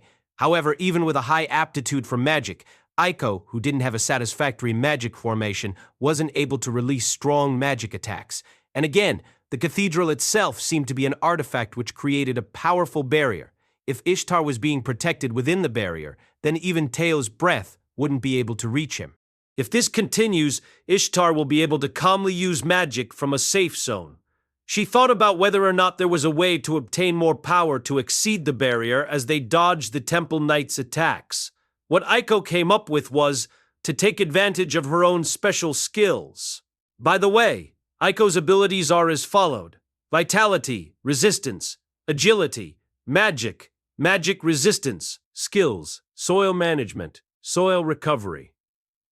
Automatic recovery, vertical bar range, cultivation vertical bar, range temperatangent vertical bar, foreign substance conversion, vertical bar growth stimulation, selective breeding plant judgment system, fertilizer generation mixture training automated harvesting, fermentation vertical bar, range temperatangent vertical bar, range temperatangent vertical bar, barrier abundant rain language comprehension.